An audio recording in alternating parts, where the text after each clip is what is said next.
So now we gotta pretend like we're being funny, because technically when they look at the VOD, they're gonna be like, wow, he is so streaming. Like, it is... Like, this is basically streaming. And there's some music playing right now, and it's probably way too loud. Like, that's the other thing that's probably going on. Good to know. So, I'm gonna turn down the music, because I can barely hear myself. Good idea. You seeing anything yet, David? Yes. What's it say? Starting in a second or two, calm down. You're darn right we're starting in a second or two. Hello, ladies and gentlemen. My name is Jack Carlin. You know me. You love me. Alright. Who needs music when you can just turn it off? Today... Okay. Oh, what? I thought... Today we're here with David! Hi, guys. I used to live near Jack. Well, no. And now his exact address is... It's, I can't remember the White House one right now, but that one. Exactly that. You know, I really should have had a screen that had us as, you know, like on the same page, because right now I'm just going back between you and me, which is kind of funny. But you know, wouldn't it have been awesome if we planned anything before this? No, it's actually kind of funny, because if we did, that would have been great. But you know, yeah, no, we actually. So for those uninformed, we did. He just called me and said stream now, and I said okay. And so I don't know what's going on. That is factually untrue, which is the thing. No, he actually mailed a he mailed a dead squirrel to my house. That is true. That is true. Yeah. It was really frightening. So I am here semi against my will, but I'm so excited to do whatever Jack's evil mind has come up with today. Yeah, exactly that. All right, let's get started with the stream. Hello. Today we are ranking with this button. Boom, ranking things. Oh, by the way, sci-fi guy, welcome to the stream. You know, we have a button for that. There he is. Oh my goodness. There's a button for that? That's crazy. Yeah, no, there's a button to see sci-fi guy. This is you want to see your house? All right, we also got the Lion Dog Show pulling up. Sick. So, the premise for today's stream, very simple. You've seen it a million times probably. We are not rating. It's really hard to explain. It's such a bizarre concept that we've found ourselves in. We are going to be ranking every single Pixar movie, every single one. Mm-hmm. Is this true? I don't know. That is true. Okay, so above me, you can see my pal David. David, refer to him as you want. He is yours to have fun with. Just preferably start whatever you call me with a D. That usually that's just kind of. You can go Dord. You can go Doofus. You can go Dung. I generally like to avoid that one, but like worse comes to worse. Dung is solid. No, yeah, it usually isn't actually. I have very bad bowel health. But yeah. You want to go on that tangent a little bit, or? No, I think we should start ranking Pixar movies. I don't think. Okay. All right. So we will be. Another aspect of this is that we are going to be having you, the viewers, the two viewers that we have currently, having your little say in what goes on here, and we are going to have for you a separate tier list.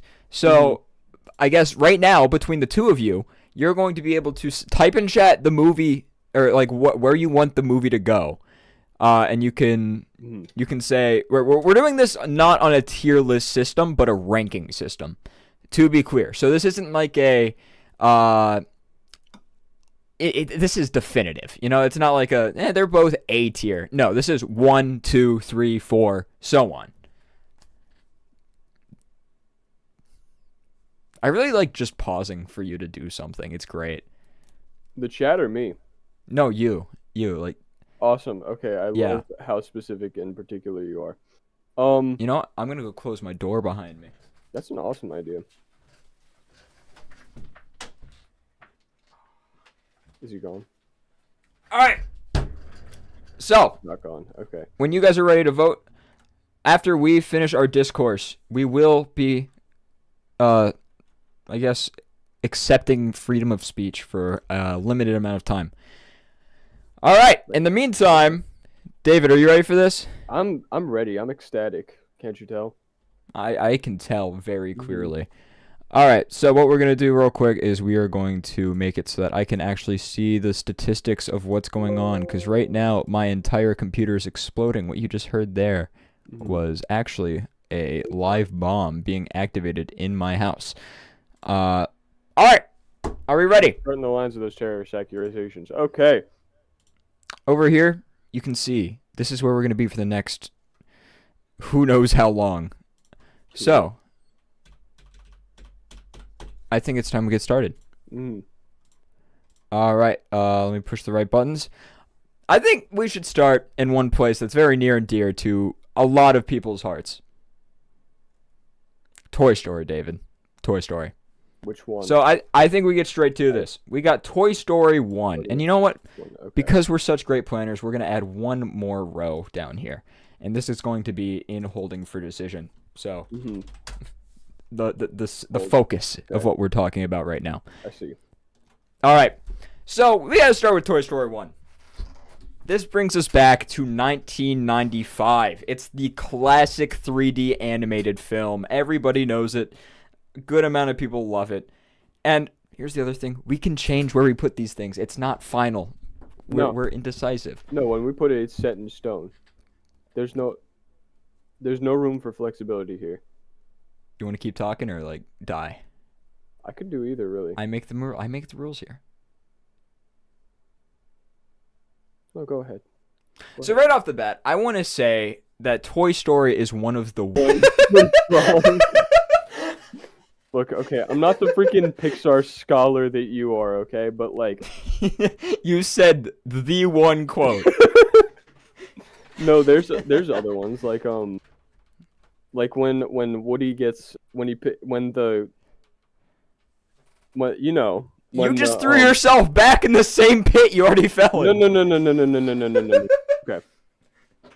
Sid, All right. the kid, right? The kid, Sid. When he picks up the Woody after all his toys have made the circle, and he's like, "So play nice." That's pretty quotable. So that's called a monologue. What? So Woody, he likes to go on this little thing called a monologue, and it's to scare Sid, which is the climax of the movie. And I will admit, talking about the whole monologue, dude. I was just talking about. You just think it's so play nice is a Toy Story quote? Yeah, I mean technically. Okay, let's talk about quote. Just the concept of a quote. What is the line between just something that was said in a movie and saying something from a movie? I mean, if you want to get real technical about it, real semantic and just annoying with it, then anything said verbatim from a movie is a movie quote. So I assume you're going off the idea that if you say it with the intention of it being a movie quote, then it is quotable. I feel like we're getting a little off track. This is the first one, and we're not even talking about the movie. All right, so let's talk about the aspects that are kind of good for judging. Mm-hmm. I want to start with the visuals, David. Yes. Now, give me your opinions on that. Give me. I will say, I'm a big fan of the toys. I think they look good. I think they've aged well. However, all of the people and the dog, I think, are the most horrifying thing ever to be put to screen, and it drops it a solid few tiers. I still don't think it's one of the weaker ones, but good grief. I was not the same person as I was after watching that movie.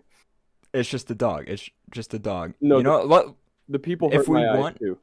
Do we want to consult chat a little bit here? Because we've just received a little message here from Mr. B-Boy. Have we now? He says, okay, 1990s animation was tough for them. Now, that is a very good point. What the heck happened here? Okay. So, 1990s animation, this is where it started. We already talked about that. This is the first Pixar movie.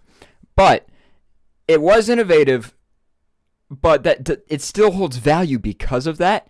But when you look at, say, Toy Story 2 that came out 4 years after, The animation is so much better. So much. Can you agree with me on that, David? I mean, yes. That's kind of a. There's not That's a really fact. arguing That's a that. fact right there. Yes, it did start it, but that is by far the weakest part of the movie to this day. Hmm.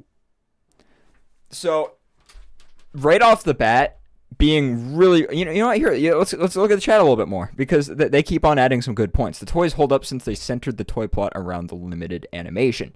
Hmm. That is another cool thing. It was really creative that they focused on toys exclusively because that's what they were able to do at the time. Again, that's smart. But then again, are you going to look at it today and be like, wow, that looks good? You guys want to see a picture of Sid Phillips, our boy? Yeah, Jamie, pull up the. All right, let's look at this. You're going to tell me that. Look, man. I want you to look at this and think, this is great. I mean, I'm This still is great. very impressed by the eyebrows. They got like. Look at the indent. Look at the indent there. Look at the eyebrows, though. This is very impressive for the time. Now let's refer to the dog. What was the dog's name? Oh, don't pull up the dog. I will. Will this destroy the art? I will start having a panic attack. I just want you to know. Scud. Oh, that's some good trivia right there. Oh. By the way, Rocket, thank you for the membership, my boy. You're the first person to go through that. Oh god, I just got jump scared. Sorry, I looked at the screen. Yeah, no, So, Rocket, here's the first member, and he gets access to some cool emotes real quick. You know what? We'll go to that because we can do a quick plug. Honestly, I would suggest spending the $3 and getting some insight into the channel. Just saying. All right, back to business. I can't go on that tangent. Hi, David. Why? So let's look at this. Honestly, doesn't seem bad to me. That dog is good. Now again, relatively. Let's compare this to. I know it's a bad idea to insult the audience, so I'm going to refrain from that. However, I would suggest, just reevaluate. Mr. B-Boy. With all due respect, have you ever seen like a dog, like an actual dog? Just curious. Jack, can we pull up a picture of a real dog real quick? Well, okay, does anyone know what breed of dog this is? That's not a real breed. That is a. This is made up? That's like. Oh, no, it's a bull terrier. Bull terrier. All right, here, we're going to have to go. Goodness gracious, what is happening? All right, so we'll look up. Sci-fi guy, I'm so glad to hear that. So I hope you can recognize that Scud is not what a dog is supposed to look like. Okay, to be fair, bull terriers are already pretty stupid looking, but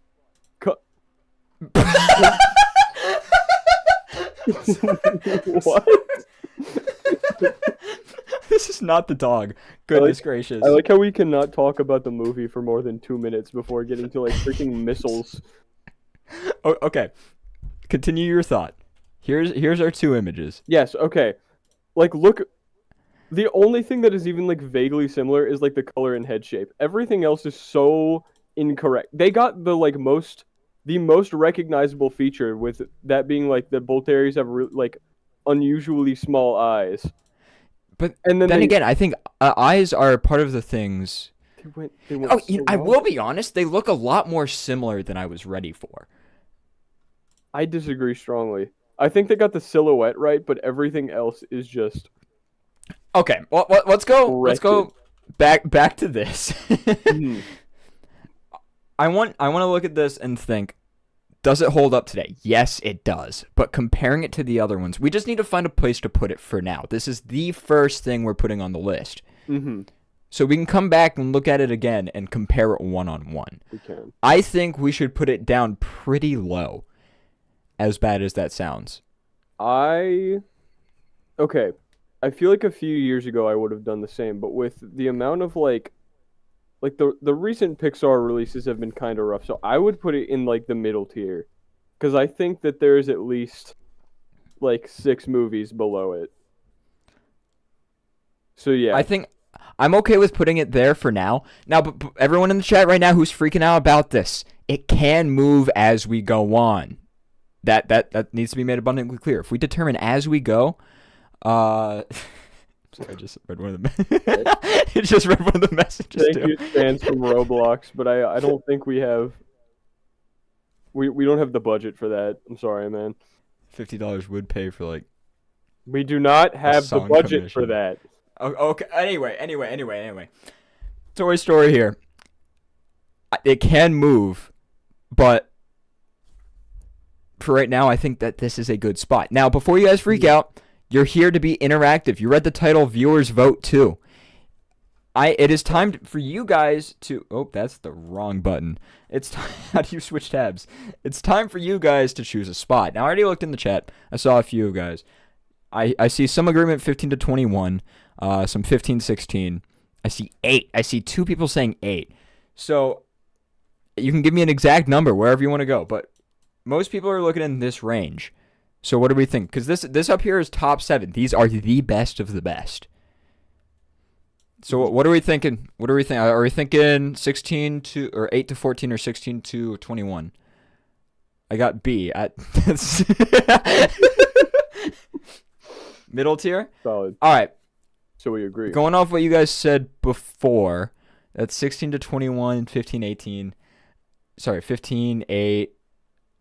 I'm going to keep it in here for now because this is what it's looking like you guys are going through. All right, well, keeping it in that tier for now. So that settles us with the first movie. We didn't really go in depth on why we put it as low as we did other than the visuals, which is kind of funny, but... All right. So let's move on to A Bug's Life. Now, right off the bat, David, do you want to get started on this one? Because I feel like my opinion will be very skewed on Bug's Life because I grew up as a big Bug's Life fan. I liked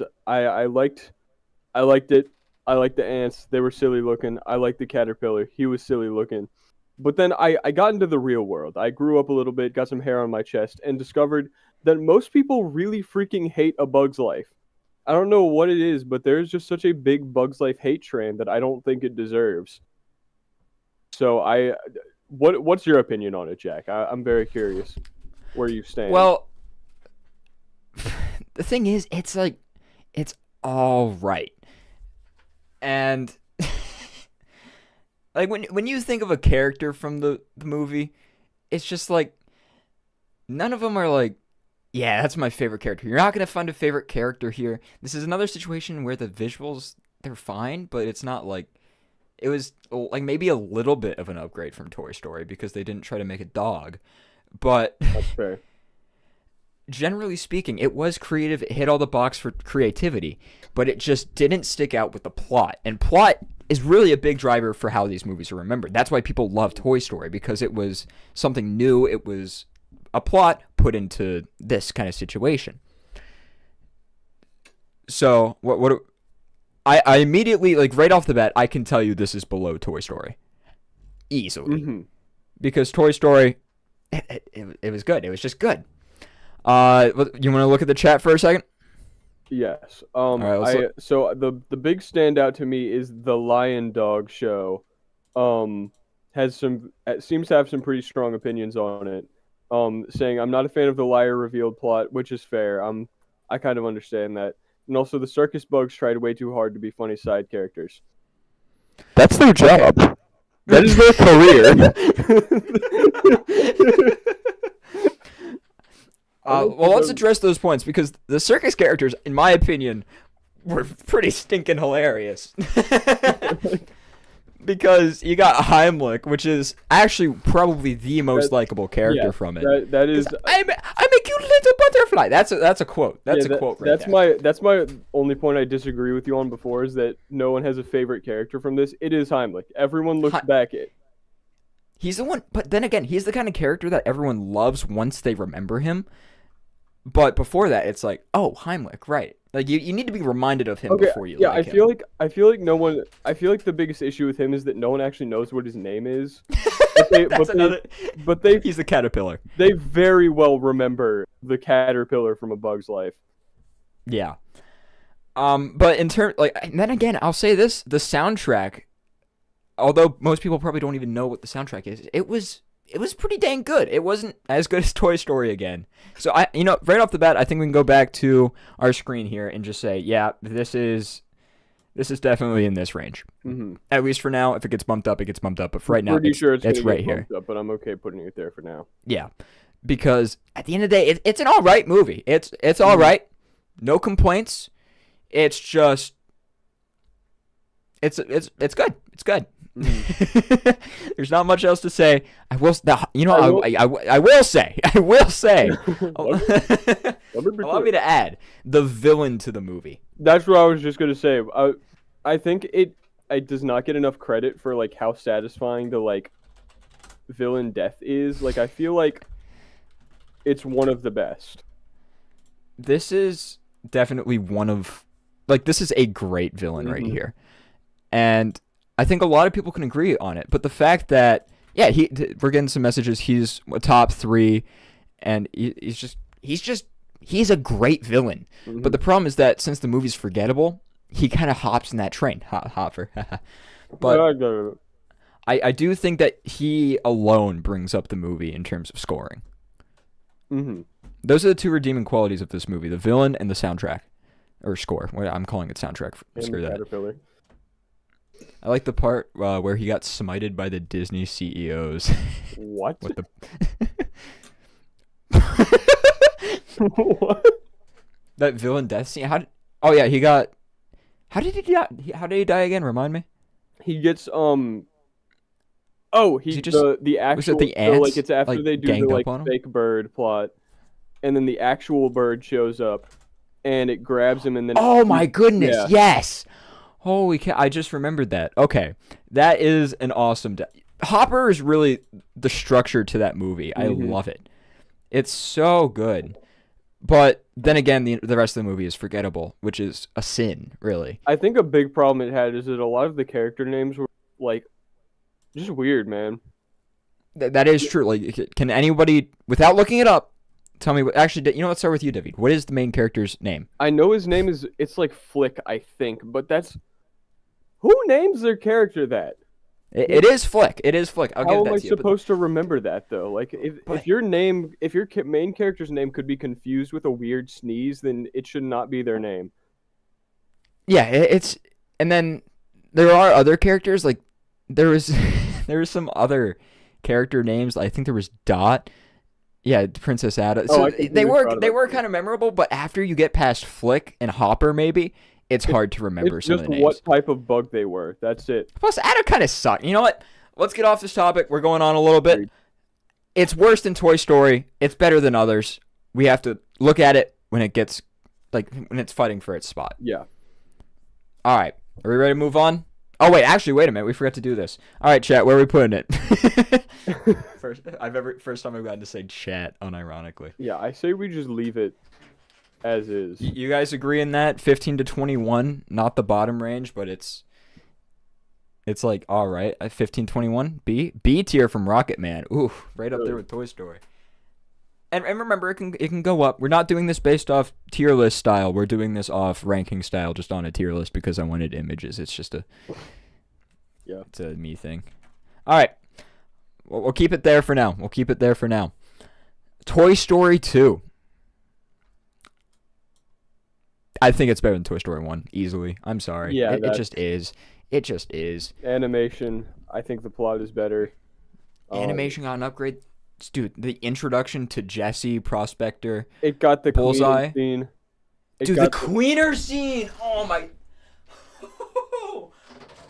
Is good. All right. So we got from the Line Dog Show, hot take, best Pixar film. It is up there. I don't know It is not the best. Definitely not the best, but it is one of those ones that it's not a very forgettable movie. It is good. It hits emotional beats. Its soundtrack carries on from the original very well, and it adds in it just gives more depth to Woody as a character. And I think this is the movie that made him into what we love today. Yeah. So honestly, I think for now we stick it here, and it could very well get bumped up. Yeah, I think and like even like the like B plot going on, like with the like alternate Buzz, dude.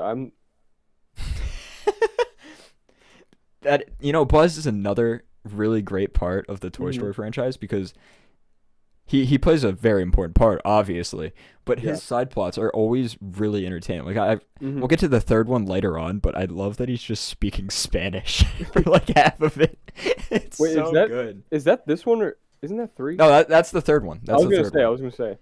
For this one, it's where he meets his dad, basically. Yeah. Rocket's saying number 5. You know what? I'll leave this one up to chat. Do we want to move it up to the top tier just for now? Just so we can look at it there and be happy? Because I don't mean to be that guy, but we're definitely going to move it down later. I'm not saying it's a bad movie. And then also Prospector. He was like the first Toy Story villain. Because if you don't know, Sid isn't actually a villain. You should watch my video about it. It's called They're Not Villains, They're Obstacles. Go check it out after I'm done streaming because I want viewers right now. Or do it at the same time. Or do it at the same time. All right, so shout out to Toy Story 2 for actually developing Woody and Buzz's friendship, unlike 3 and 4 and forgetting it. We're not going to touch on 3 and 4 right now. We'll get to that It's later. a later issue. I think we're okay with putting it right here for now. Mm. David, you want to add on anything? No, I think we're good there. I don't want to get on another like side tangent. with Dogs. We're and here for crap. tangents. Oh, okay. I also want. I tapped on this with emotional beats, but Jessie's song, "When She Loved Me." No, not striking any bells with you. Not really. I am not. When somebody loved you, me. I'm gonna be perfectly honest, man. I haven't Everything seen Toy was Story 2 beautiful. since I was like 12. Waste of space. Yeah. All right, so I guess your opinion here is kind of invalid, Hey, but I think everyone who knows what I'm talking about, that scene hit. I think that's where the animation really shined through because it was just a beautiful scene in general. We'll pull up a quick little thing. When somebody loved me. Boom. You see, they add this orange tint for that warm feeling, which is pretty dang sick. That then fades into this blue, and it's just a textbook good emotional scene. And I think we don't need to keep on praising it. Again, once it's challenged, that's when it becomes the problem of will it be better than another movie. So I think we move on to our first heavy hitter, Monsters Inc. I feel like this one kind of speaks for itself. Like It What? really does. find me a flaw in Monsters Inc.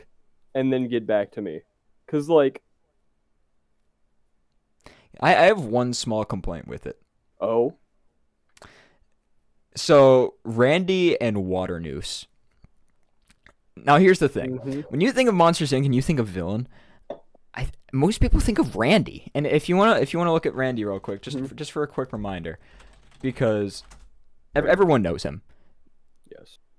Everyone knows him, and they're like, "Oh my goodness, he's such a great villain." But here's the thing: He's the you know who goon. gets slept He's on? not- Water Noose. This dude is this guy is good. This is a very good villain. And I think he gives Hopper a really good run for his money because he is actually evil.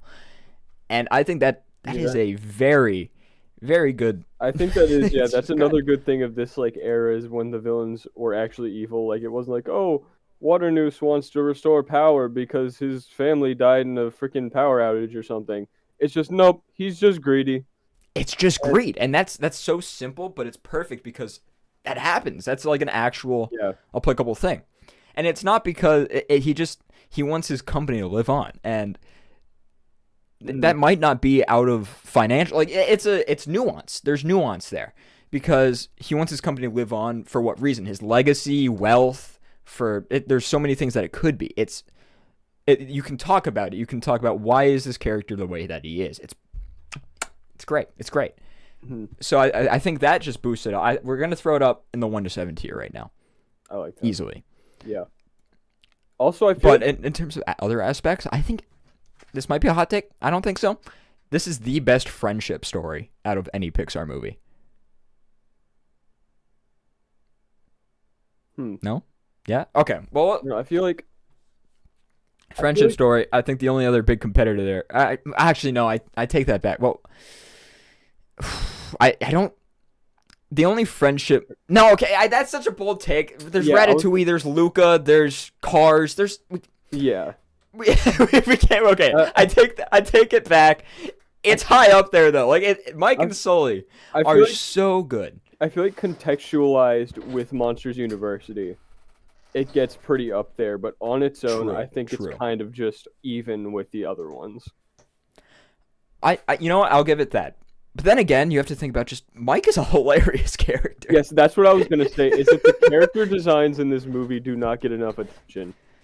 Because first of all, just like the fact that they were like, okay, we need a main character for our new movie, ideas, and some dude's just like, you ever seen like the green pool ball?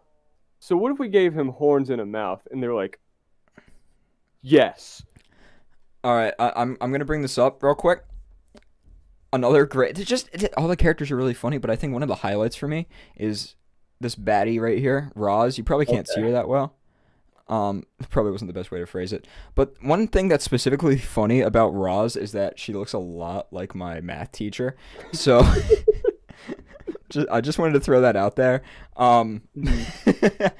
Great to know. So we'll just say that I think it's easily a 1 through 7. It is going to get difficult to say what exactly we can call it once we start considering the other great Pixar films. So I think for now, again, this is good. We're going to get to our best. It's going to get challenging soon. I guarantee you that. Oh yeah. I feel like this dad is going to be very angry with us by the end of this. They're mad about the math teacher. That's like a whole running joke at my school now, so I'm really happy I started it. Don't bring your math teacher in here. I bring who I want. Okay. I think now it's time we get into another one of the big ones. One of the big Pixar movies that were there for everybody. Finding Nemo. I feel like we're going to find some hot takes here. Yeah, I would. Oh. Let's look at chat first. Yeah, it seems that the opinions are not as. Never mind. Sandstorm Oh. Roblox is a vehement. My opinion on opinions. I think every opinion that isn't mine sucks and is wrong. So. I agree with him. That's a good opinion. Yeah. See, this guy gets it. That's a good opinion he's got there. Yeah. Okay. Hey, nice opinion, dude. Okay. All right. Well, so we have a Finding Nemo ... We have an 8 now, or I never got into Finding Nemo. Now, you know what? I think we should do this because, in all honesty, I think it'll make this a lot more heated. I was gonna make a video on this. Finding Dory versus Finding Nemo. I want to see what the chat says first. So let's get over there. Yeah, Finding Dory or Finding Nemo. Hit me with it. Nemo is better. I could have. What else we seeing? Nemo. Okay, good. Okay. Nemo is better. Both good. Nemo. Everyone says Nemo. Sand says it twice. Okay. I'm gonna drop a bomb on you guys. I think Finding Dory is slightly better. I think it's slightly better. I'm sorry. We can't. No, don't unsubscribe, please. We can't be please. friends anymore. I need you guys to hear me out. Before we say anything, let's throw these on the graph. I think we can agree, as it stands right now, they're right here, right? Like just a little bit behind Toy Story 2. Yeah. Can we agree on that? Yeah. Do people agree with that? It's slightly worse than. Hey, I said it's almost as good as Toy Story 2. Come on, guys. I'm gonna explain in a second. Calm down. Yeah, no. Can we agree that it's a little bit behind Toy Story 2? Put Dory behind Toy Story. It is. Oh, but oh my goodness. No, I still think Toy Story 2 is better than Finding Nemo, but I do not know how you're gonna justify Dory being better than Nemo. Okay. So I had this little phase where I was looking at both of these movies, because I had a video. This was like my backup video if I ever miss a schedule, and missing the schedule now is just a normal thing. But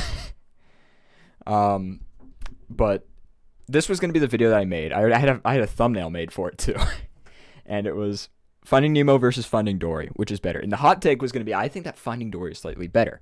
Now the obvious question is why. And when I look at these kind of movies, it comes down to a lot of things, being visuals, humor, soundtrack, character development, and the general plot. Now, the biggest point that I was going to make in that video is that out of these two movies, when they find Dory, it is so much better than when they find Nemo. Because I want to remind everyone here that when they found Nemo in Finding Nemo, they literally went straight to like another conflict. And yes, that did help character development, but it was at the expense of an emotional moment. Because the emotional aspects of Finding Nemo peaked at the very beginning when, you know, Nemo's family heckin' died. Yeah. Okay, let me add on to this a little bit. Go ahead. Finding Dory. When they actually go to find Dory, they have one of the best tension releases of any Pixar movie. Because what happens is it's actually, I think, a 4-minute song of pure, basically silence, a little ambiance almost. And then with about a minute left, it erupts into this crazy orchestra as they embrace each other. And there's a little pause before it happens, and pauses are just beautiful. That's where you cry. When they find Dory. So, in terms of emotional moments, I think Finding Dory is better. But, in terms of plot overall, I think Finding Nemo is better. So, I think that makes them really close because one has a better payoff and then one has a better journey, if that makes sense. Mm-hmm. I think I agree with what you said. However, I feel like if you look at the entire rest of each of those movies, that like just everything else about Nemo is so much stronger than the rest of Dory, right? Because like I will give you leverage in that there's more to complain about in Finding Dory than there is to complain about in Finding Nemo. Because like I feel like as far as side characters, like I feel like the fish tank people and the dentist are like way better than Hank. Whatever. I liked Hank. It was Say what you will, Hank was awesome. It was the freaking whales that I just got like Destiny and Hubert or whatever his name was. The freaking bulbous one. I don't remember what his name was. But like, well, you guys, let's look at the chat real quick. They're saying Hank was awesome. The flashbacks were emotional. We are giving a lot of credit to Finding Dory here. They are very closely ranked movies. Yes. Like the more you think about it, it's easy to see how they're kind of similar in quality. Well, I think that it's because of that like emotional like significance that they are close at all. Because like I feel like if it weren't for the significantly better emotional moment, then Dory would be like down. Like then its only redeeming quality would be Hank. But then again, that is a part of it because that was probably something they focused more on. This is an alright. You want us to vote for this one? You know what? Yeah, we're saying forget the viewer one. Okay, yeah. Okay. Before we do a vote, can we all agree that they're both slightly worse than Toy Story 2? Or yes, maybe slightly better. I will agree with that. Okay. What do we think there? Because then we can do a vote. Do we think these two movies should be above Toy Story 2 or below Toy Story 2? Because remember, Toy Story 2 was sad, but I don't think it. Okay, we've got at least one agreement. We got. Okay. You know what? I think this is good. Yeah, Mr. B-Boy, your decision. Oh crap. Okay, no, we can't put Toy Story 2 in between. Actually, no. They have to be like next to each other. That's where my executive decision is in here because they're so close in quality. They just focus on different aspects. So Finding Dory, Finding Nemo, Finding Woody. Kind of, I guess. So, what do we want to do? Because it's either here or here.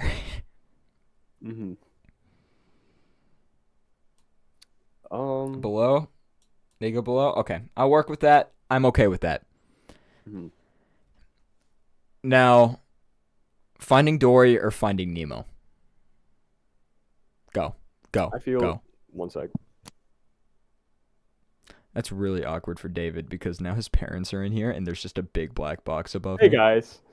Hey, David. Welcome back. Back. All right. Okay, where were we? I think the general consensus is Finding Nemo is better than Finding Dory. Yeah. Let me add one more thing into this. I know we're going a little far on the figuring it out. Finding Nemo came out a long time ago. Mhm. Long time ago. And Is there a chance that we're being influenced by nostalgia here? no. Okay. Okay. No, because okay, like what I said, right? Like think about the rest of the movie, right? I can think pretty clearly about what happens through like all of Nemo, right? Like, he gets lost, gets like dentisted, whatever, and Marlin goes out, all that stuff, right? When I Mhm. watched Finding Dory, because I watched it like when it came out in like was it 2017? Whatever, whenever it came out. 2016, idiot. I know where you live. Anyways, when when I watched Finding Dory for the second time, like I did a few years later, it was like watching like a new movie. I could not remember a single thing about the entire movie. All right. Well, let me add. I will agree. Finding Nemo, finding better than Finding Dory. I'll work with it. It's fine. It's fine. But just one more thing, just like a little, just in memoriam. This clam, this this clam I think that's the was best argument you've brought up so far. by far the funniest part of both movies. I'm sorry. He was just literally just talking about like his divorce. It was so funny. I cannot. You know what? We're gonna watch the clip. Can we find the clip? Yeah, while you're looking for that, Brandon, I'm gonna politely ask you to leave. That is one of the most disgusting. Okay, mods. Ban. We don't have mods. We're not. We don't have. The, I am the soul mod. All right, let's just watch the clam real quick. Oh, that's really awkward. All right, everyone, buckle up, buckle up. I'm not making anyone a mod. Please stop. All right, here we go. Are you okay? Yeah, what would Dory do now? Who's Dory? Oh, are we happy to see you? Happy to see me? I'm happy to see you. I haven't had anyone to talk to in years. Years? Wow. Well, unfortunately, we can't stay long. We have to go because... Now, why would you want to go? You just So read you it. can already tell he's Say a just while. desperate, and the Tell voice me itself all is about funny. yourself. Well, I would love to, but my son and I have to get to quarantine, so... Wonderful thing to have a son. Oh, yeah, it Of course, is. I don't have a family. I dated a nice scallop for a Well, while. that's fascinating. But scallops have eyes, and she was looking for something different. I'm kidding. Well, not about scallops having eyes. They do, and they see into your soul, and they break your heart. Oh, Shelley! Why? Now what would Dory do? That's all. That's all. It's such good delivery, dude. Don't ask about the short recommendations, guys. That is not. I have never watched these videos. It's because it's YouTube Kids, totally. Mhm. But we need to give the clam some credit. I think if this movie were just the clam, it'd be a S Absolutely. tier. If Hank or the clam was the main character, then I think it would win out. But that's the other thing is I feel like Dory, just the way her character works, I just didn't feel like it worked as well as a main character as she did as a the quirky little side dude. I'll accept that. I'll accept that. I mean, Ellen DeGeneres is a main? Nah. Yeah. Who voiced the clam? It sounded almost like Norm Macdonald to me, but I'm pretty sure it was not. Hold on. No, he was dead. He was alive. He died in 2018. Yeah. Who voiced the clam? No, I'm gonna do it first. Dory. First. Andrew yeah? Stanton. Oh, that's Nope, the director. That's the turtle. Never mind. What? Crush. Why is it? No, clam. Oh, I said Finding Nemo. I'm stupid. Hold on. There was no There's a clam in fire. Finding Nemo. Oh, it's Andrew Stanton still. Oh, it is. Oh. That's the director of the movie, which is just great because he inserted himself into it as a clam. A divorced clam. Got divorced by a scallop. Okay, come on. It gets funnier the more you think about. I'll stick to Finding Nemo above, but I think it's good. We're staying on topic, by the way. Sorry. All right. It's time for the next heavy hitter. Incredibles. Shut up. The Incredibles. I think right off the bat, 1 through 7, easily. Yeah, absolutely. Like that's Absolutely. That's not even a question. I would personally. Goodness, we have agreement. Yeah, I would personally put it above Monsters Inc. But Okay. Yes. Now, there's some pretty significant things. I forgot to mention this, but the soundtrack will also be playing a big part of all of my rankings because. Ah, crap! The stream is breaking. Sick. Wait, how? Hold on. This happens every once in a while, like 45 minutes in every time. Oh. All right. How do we do this? Start streaming. Are we good? Are we back? Yeah. David, are we good? I think so. I don't know, man. You're looking, right? And we are live. Okay. But Good news, guys. I found out how to fix it. I just have to stop streaming and then start streaming again. It's so simple.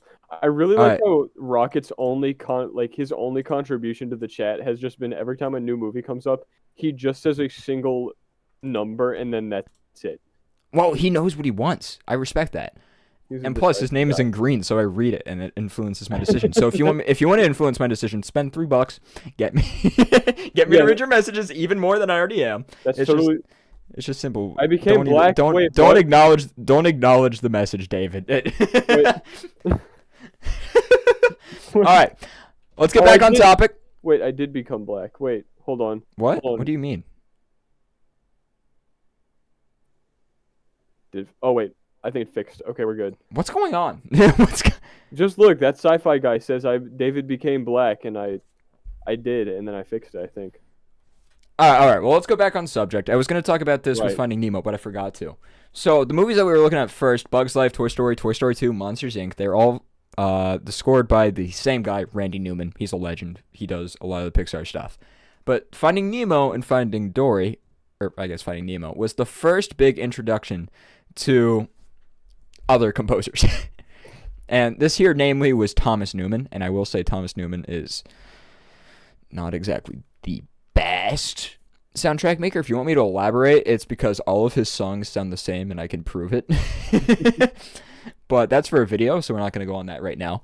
But The Incredibles was the debut of the best composer to ever grace the world of not only Pixar, but everything in general. Michael Giacchino. You know him, you love him. He did Inside Out. He did Up. He did Ratatouille. He did The Incredibles. He did Lightyear,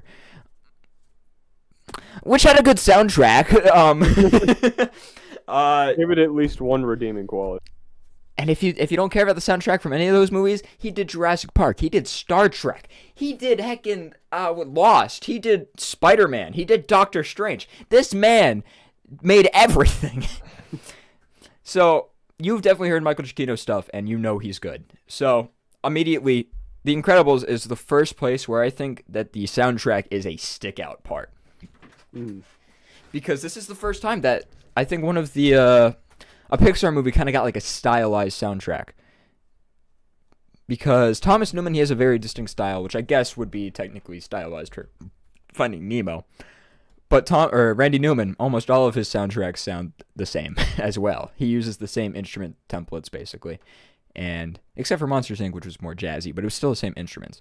So Michael Giacchino broke into the scene with Incredibles music. Anyway, that's enough of my tangent on music. David, why do you think we should put Incredibles this high? It's just because I feel like it has the most like percentage of like memorable characters out of any of, because like I think there's maybe I'm very let me step back for a second. I like down, even keep the pants the on. like even like the single like the cop, right, that in the like fire is like memorable. You know what I mean? It, Like, yeah, each of the character is equally enjoyable. yeah, I think there's only like the only character that I'm kind of blanking on, and it's just the name, is Syndrome's like, Mirage. yeah, her. That, Yeah. but like other than that, like like every character that appears on screen is so memorable, except the like, like background extras, but like, Yeah, I agree with what you're saying. All the characters are just great because they're just all good. Yeah. The obvious one is, or the obvious two, I guess, are Bob and Syndrome. They're both incredible. Yeah. And Goodness gracious, can we stop typing without vowels? It's really distracting. Yeah. Anyway, those two arcs are fleshed out so well, and I really appreciate that. But another thing I want to give like the entire Incredibles franchise for is how relatable it is. yeah. I think- Yeah, for a movie entirely about people with superpowers, it should not be that like real. It's down to the point. And this is one of the strong points of Incredibles 2, which we'll get to, but even Incredibles 1, everything felt stupidly realistic, even though the animation was really kind of dumb for it. Like, it wasn't really great at times. B-boy, I'm sorry. We're trying to keep it sentient. You're doing great. You're like the grounding for us. But Incredibles, it's the visuals aren't great, and it's carried by its good writing, its good characters, its great soundtrack. It's carried by everything. So it's one of the few exceptions where the visuals just aren't a huge deal. I hate to interrupt, but I think the sci-fi guy just called me gay. Goodness gracious. Can we use vowels? Please. He either called me guy or gay, and I don't know which one it is. It's what do you think? I don't know, sci-fi guy. I want you to think, Dave. You know what? We're gonna move on. It's easily up there. It does. What I will say is that it doesn't have emotional beats. It just it hits you with the whoa, because it's so realistic. Mm-hmm. For like, I don't want to say poorly animated, but let's look up this little scene right here real quick. I'll go track. Scene Incredibles. Rocket, when you say the visuals are incredible for the time, that's a pun, is it? They were great. They were good, but it definitely could have been better. I want you to look at the background here. I think. Look at that backdrop. But you never noticed because, well, clearly you did because I did. I didn't notice because. Wait, Wait, I feel like another like. I haven't seen it in a while, so I might be wrong, but it never feels like frustrating to watch, right? Like, yeah, no, even with the even though it's kind of old-timey visuals, it's still enjoyable. yeah, And I mean, think it kind of adds charm. I mean more like the plot, right? Because like in Oh, sorry. Because in like A Bug's Life, right? Like you're just like frustrated. Like why? First of all, just like I feel like the scene where he knocks everything over is just really stupid. Like I don't remember exactly what it was, but I remember watching that even as like a little kid, and just being like there's so much other things he could have done. Knocks everything over? Like the scene, Am I like, stupid? The central conflict of the plot where he like, they've got their big food pile, and he knocks it over into the water, and they don't have food anymore. How long has it been since you've seen? Wait, no. I watched it like a month ago. Wait. Opening of the, Okay. Okay, so remember how the entire opening of the movie is them like collecting food, right? The line gets broken, they all like panic, you know? We're talking about The Incredibles. I'm making a point. Are you talking about The Incredibles? No, I'm talking about A Bug's Life. Oh my goodness. I was so confused. I was like, at what point is Bob collecting food? No. But, All right, continue. That's what I was saying is like in A Bug's Life, right? Like the entire like central conflict it starts and he like it just gets knocked over because he was just like acting stupid, and there's like so many other things he could have done to prevent it that he just didn't do, and it's just frustrating to watch. But I feel like there's none of that in The Incredibles, right? Like there's no The plot like feels really natural. yes. I Like, exactly, I yeah. think like, I think we've defined why this is up here. yeah. It's just good. It's just cracked. I think it will be challenged. I will say that. Yeah, definitely. Like, By the way, I am going to add there is going to be some personal opinion in here. yeah. Let's and that's gonna really show for the I think at least top 3, because the top 3s that I'm gonna throw up there, non-negotiable. I'm sorry. We'll get to them. You'll see them. Don't worry. And I've made videos talking about why they're the best. So if you want to know my reasons in depth, go to them. All right. Anyway, let's take a quick little break. Look at the chat. All right. Jake Emmons, welcome. Sans for Mobox asks, what is a family? Can we agree that's a 1 to 7? We're still stuck without vowels. That's fine, but please, for the love, stop. And the sci-fi guy giving personal opinions because we totally value those here. Mm-hmm. Yeah. I mean, as long as it agrees with me. Yeah. Oh. Wait, he said he's going to go play a game with his totally real family. Bye, and then proceeded to say Ratatouille is second best. Just snuck it in. Thanks to the sci-fi guy. Thanks for the heads up. All right. I think we should move on to a near and dear movie to our hearts. Cars. We are, Jake, we are on Cars right now. Good on you for asking, like right now. We are going to Cars. I like how he joined the stream and couldn't tell what movie we were talking about. He was just sorry. We'll clarify it a little bit next time. All right, we're talking about Cars now. Cars. Owen Wilson. There's Rocket. I was waiting for it. And us with the number 1. Number 1, actually. No, sorry. Now, right off the bat, I want to say, I think Cars is a little overrated. I'm No, man. David, I need you to make fun of me before everyone else does. You know, I feel like if you have such a tiny little pea rat brain to think that Cars is overrated. Okay. I think Cars is one of the movies that is actually fully influenced by nostalgia. And I've tested this. Oh. So here's the thing. I think it's up there. It you, is like- definitely up there. Have you like asked 6-year-olds on their opinion of the movie? I surveyed my high school, I surveyed my middle school, and I surveyed the teachers at my school. For my age group, it was Cars. By far. Number 1 movie. I have it written down in a Google Doc somewhere. But it was like, I based it off average points on a Google form, and I randomized it so that it was, like there was no bias just on the order that they were in. Cars was voted peak. And that's fair. But then I went to the lower age groups, and they tended to lean towards more modern stuff. So that's where you got things like Inside Out. You got Coco, movies like that. But then you go to the older age groups, and what do you know? They go to Toy Story. They go to Bug's Life. The old people love Bug's Life. So I think that this is one of the things where nostalgia does play, at least for us in this chat room, me and David. Yeah. We grew up with Cars. This is definitely a favorite because of the nostalgia. That being said, that opening is awesome, dude. Yeah. Let's bump that crap up to number 1, baby. I feel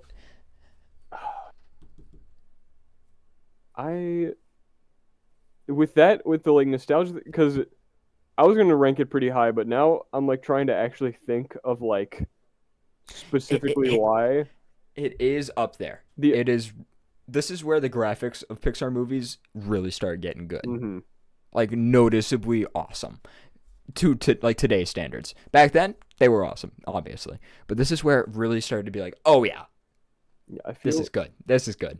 Because I think it's another movie where the characters are generally very strong, right? Like, Of course. I They're definitely, the core of the story. It was great. It's not quite to the same degree as The Incredibles, I don't think, but like, Well, the difference there is that Incredibles is just more mature. Yeah. In that it deals with characters that are going through more prevalent real life problems, which you can decide if that's a good thing or a bad thing.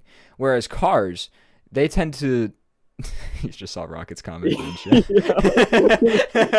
I was laughing at that. David, be careful with your thoughts. Anyway, Cars. It's objectively more cartoony because it's the fact that it's talking cars, whereas Incredibles is dealing with just full-on adults who deal with adult problems like possible divorce and managing a family and keeping your job and things like that. Cars is just hype. Yeah, they just take cocaine, shove it in the veins, and it is awesome. Yeah, I think so. It's two different generations of character development. I Okay, think. they're calling me gay again.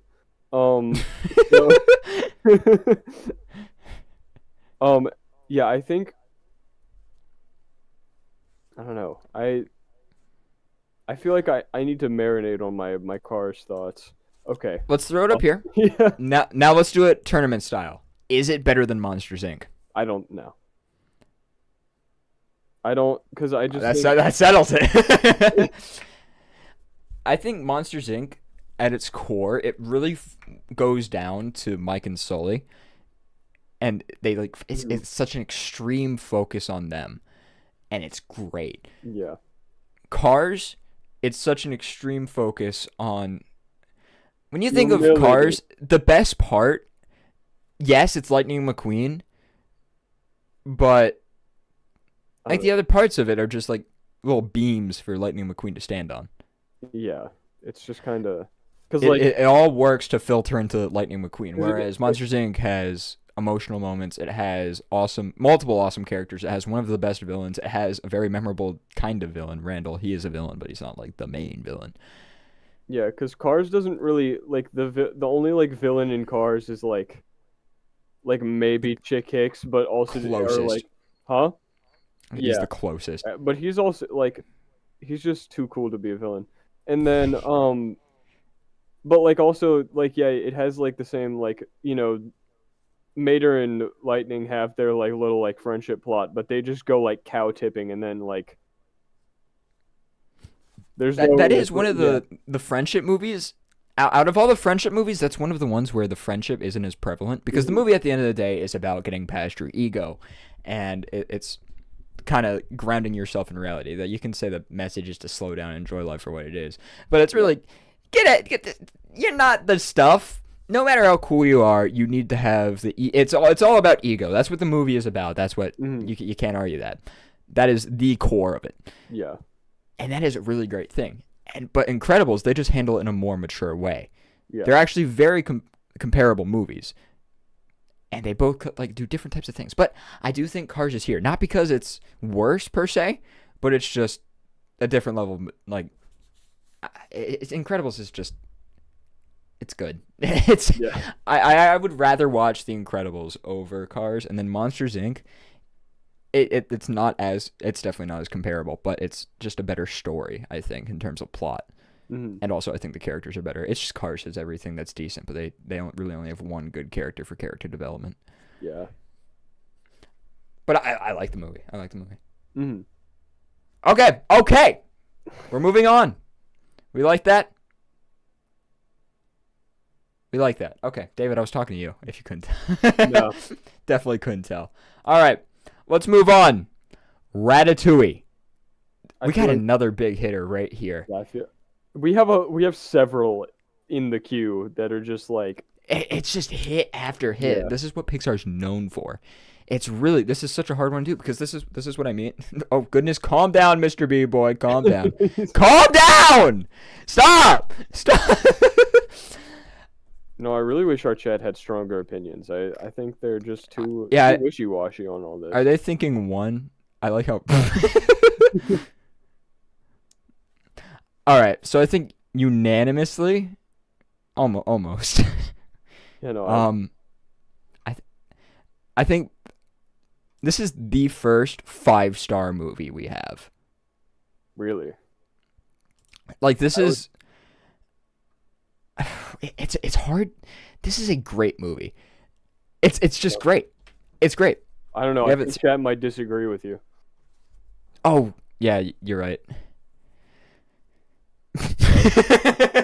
Yeah.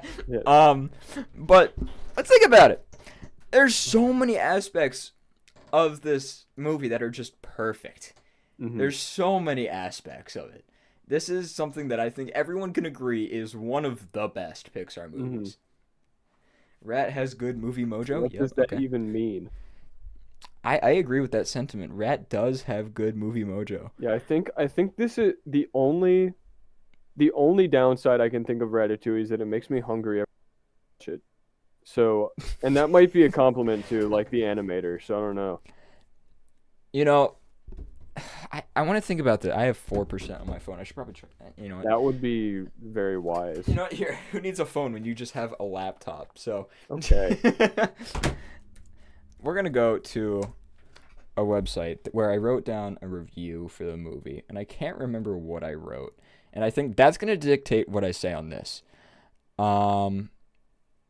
Rewatchable graphics, soundtrack, story. The soundtrack is Michael Giacchino, so yeah. Story, it was a really good story. The graphics, again, this is the era where they started making them just awesome. It was actually, it was just a good movie. Yeah, I think that is another thing that like isn't like noticed enough is for how early it was, how good the like human characters looked. This is 2007. This is Yeah. well, even then, this is where the Pixar style I think really developed. Mm-hmm. Because if you, one of the funny things about Pixar is that if you actually look at their characters, they look wacky, dude. They look wacky. Like, might I refer to a picture of Joe Gardner? This man, if you saw somebody in real life with this face, I would die, like, on the spot. No head is that vertical. No nose is that wide. If your mouth is as wide as your nose, that's a problem. Yeah, I feel His like eyes are so tiny, so close. if the rest of your skull could fit in your mouth, I feel like that's an anatomical issue. His head looks like a vase. You could put flowers in this man. It's very gourd shaped.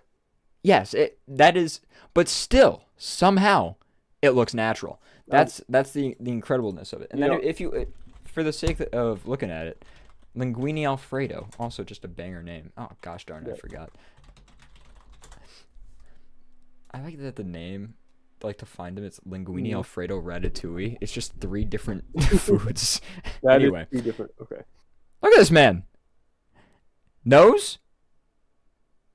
What? That's really the only weird thing about it, but it's like that's a crazy looking nose. You know, I really like how now the really like deep philosophical opinions of our chat are coming out, such as rat is good for kid and adult. Linguine when he is wet is kind of weird. Not gonna lie. Let's not talk about when Linguine is wet. Yeah, we like to keep a PG stream here. So my review for Ratatouille that I wrote was imagine a rat walks up to you and says, "You know what I want to make." You know? That's a stupid review. I still just think it's absolutely wild that this dude just like he found a rat, it pulled his hair, and that controlled him, and then he was like, "Sure, go ahead." Like, imagine. It's really a bizarre story, and it just works. Yeah, I feel like that we as a society have gotten far too comfortable with rats controlling people by the hair. Like, imagine if Ratatouille didn't exist, right? And someone brought that like plot idea up, like that. I think we can agree that this is so far the #1 Pixar movie. It has influence, it has Absolutely, soundtrack, it has visuals, it has characters, it has plot. It has everything you can ask for from a Pixar movie. This is the status quo. This is actually no, it's above the status quo. It is. It's just good. Oh, okay. I don't think we need to keep on glazing it. We're good. Okay. We're good. Yes. All right. Also, I want to bring attention to this. We have filled up 4 of the 7 spots here. Mm-hmm. Just saying. So we're getting full there, so we got to be careful. Yeah, I do like that the graph is currently, going up like this, so it looks like this just goes to show Pixar's pretty dang sick. Well, just wait till we get back like further down the list. Shut up. Okay. Wally. Okay. It's time to talk about Wally. You want to start or me? As a former Wally addict, I think I should start this one. Now, if it were just up to me, just up to me alone, Wally would be number one. Because, first of all, okay, I'm getting sidetracked. I keep looking at the chat and it's just, I can't focus. Anyways, I feel like Wally just, it gets a lot of credit already, rightfully so. But it's just like incredible to me that they have some of the like strongest emotions in any of the Pixar movies between two like hunks of metal. Like I just think that's impressive that they managed that in the first place. Like they got you to like care for a sentient garbage truck. Think about that. That's insane. I agree. I really do agree. What I will say about this one, and I'm not about to say something bad. Don't freak out. Mm-hmm. This is, I think, the best story. I would. Now, agree. when I say that, it's like every bit of it. It's a perfect love story. It just every bit of it. It's just such plot wise. It is amazing. And through the entire thing, there were like 2 words said total. That's where at one part we gotta take some credit away. This movie gets way too much credit for not having like any dialogue. It has a ton of dialogue. Has a lot of Shut dialogue. up! Shut up about the dialogue. It's a good movie. You don't need to brag that it doesn't talk. No, the things do communicate. They just don't use other forms of dialogue. And there are humans in it that do talk. Don't give it points for that. That's just it's a different way of conveying a story. Okay. I meant specifically between Wally. Now that's cool. Not That's for cool. the entire movie. Because I've heard the same thing. It's like, oh, it's a like dialogueless movie. It's like, did you watch the entire middle? Yeah, there is a lot of dialogue in the movie, and people give it way too much credit for not having dialogue. What I will say is that for Eve and Wally, that story is very inspirational because there's no dialogue between them two. That being said, there's still a lot of communication. You don't feel like there's no dialogue. And then if you look at the script, it still has it all written down. It's like Wally makes this sound and then Eve responds with it. It's a basic script. It's like a different language almost. Yeah, well, like it's the fact that they like communicated that through, because like even that would already be hard enough if it was a live action movie. It's like, but you have to figure out how to make 2 like robots expressive enough to get that across without them like talking. Which I think is the impressive part about them not like talking that much. What? It is really strong in that aspect, and then it is good. Wally said Eva though, yeah, but it's technically wrong because it's Eve. Shut up. There is technically dialogue, but it's enough to make people think that it's really not that much. And at the end of the day, that's really, in my opinion, that's not something that you should give the movie credit for. Even what you should give it credit for is visual storytelling. Yes, that's my point. Like, yeah, you don't give it credit because they don't use words, because they do. They do. What they do differently is that they show a lot more. There's a lot more visual cues to go with it than audio. Yeah. Or audible cues. Like you have the entirety of. Like, I still haven't looked into it, but the musical that Wally's watching, I'm gonna watch that one day. It's gonna be awesome. I can't wait. Okay. That's Hello Dolly. You have his collection of stuff. You have the warm lighting. You have the entire intro sequence, which is just. I think that's another big part of the movie that people love is that the intro. It just hits. His little like house by itself, dude, is like sick. I genuinely wanted to live in that thing when I was younger. Awesome. By the way, just to clarify this, Jake, there's a musical in the movie that Wally watches, and it's called Hello Dolly. It's an actual real-life musical. So it's not Wally the musical. It's a musical in Wally. Anyway, sorry, I want to get on that. I think it's also just it's a really funny movie. Like, I think we could all agree that the cockroach, if you remember it, that thing is awesome. The cockroach, it's just... that is a homie. I don't know how to explain it. He's just a homie. You know what? Let's talk about this. Sans from Roblox. I hate your name. I mean, I love your name. Subscribe. Yeah, subscribe. The music in Wall-E is, I think, a weak point of the movie. Now, here's the thing. It's good. All of it's good. It sounds great. Storytelling-wise, I'm not convinced yet. I haven't looked into it enough because it actually just sounds like other Thomas Newman soundtracks. So, let's go over that real quick. The movies on this list that are by Thomas Newman: Finding Nemo, Finding Dory, WALL-E, and Elemental, once we get up there. I think there might be one more. No, those are the only Thomas Newman. So those are the Thomas Newman soundtracks. Those... Oh, sorry. Okay, what music? I should clarify. This is the soundtrack part, not the musical, like Hello Dolly part. This is the music that goes with the movie. The original music for the movie. Yeah. This is... It's a weak point of the movie. It all sounds good. It fits, and that's what matters at the end of the day. But it's not like a movie with the... like, what's a good movie on here, for example? Finding Nemo. Finding Nemo would probably be the best example here, where the music helps tell the story. It's not one of those movies that I can tell so far. I haven't looked into it too much. It's another thing, I've covered this in a few videos, where riffs are a big important thing. It's like that, a piece of a song that you can just hum. Like, everyone knows from Up, it's do do do do. Everyone knows that. But, WALL-E doesn't really have that. They do have a few awesome fanfare themes where it just blasts you, and I think the theme's called The Axiom, if you want to look it up.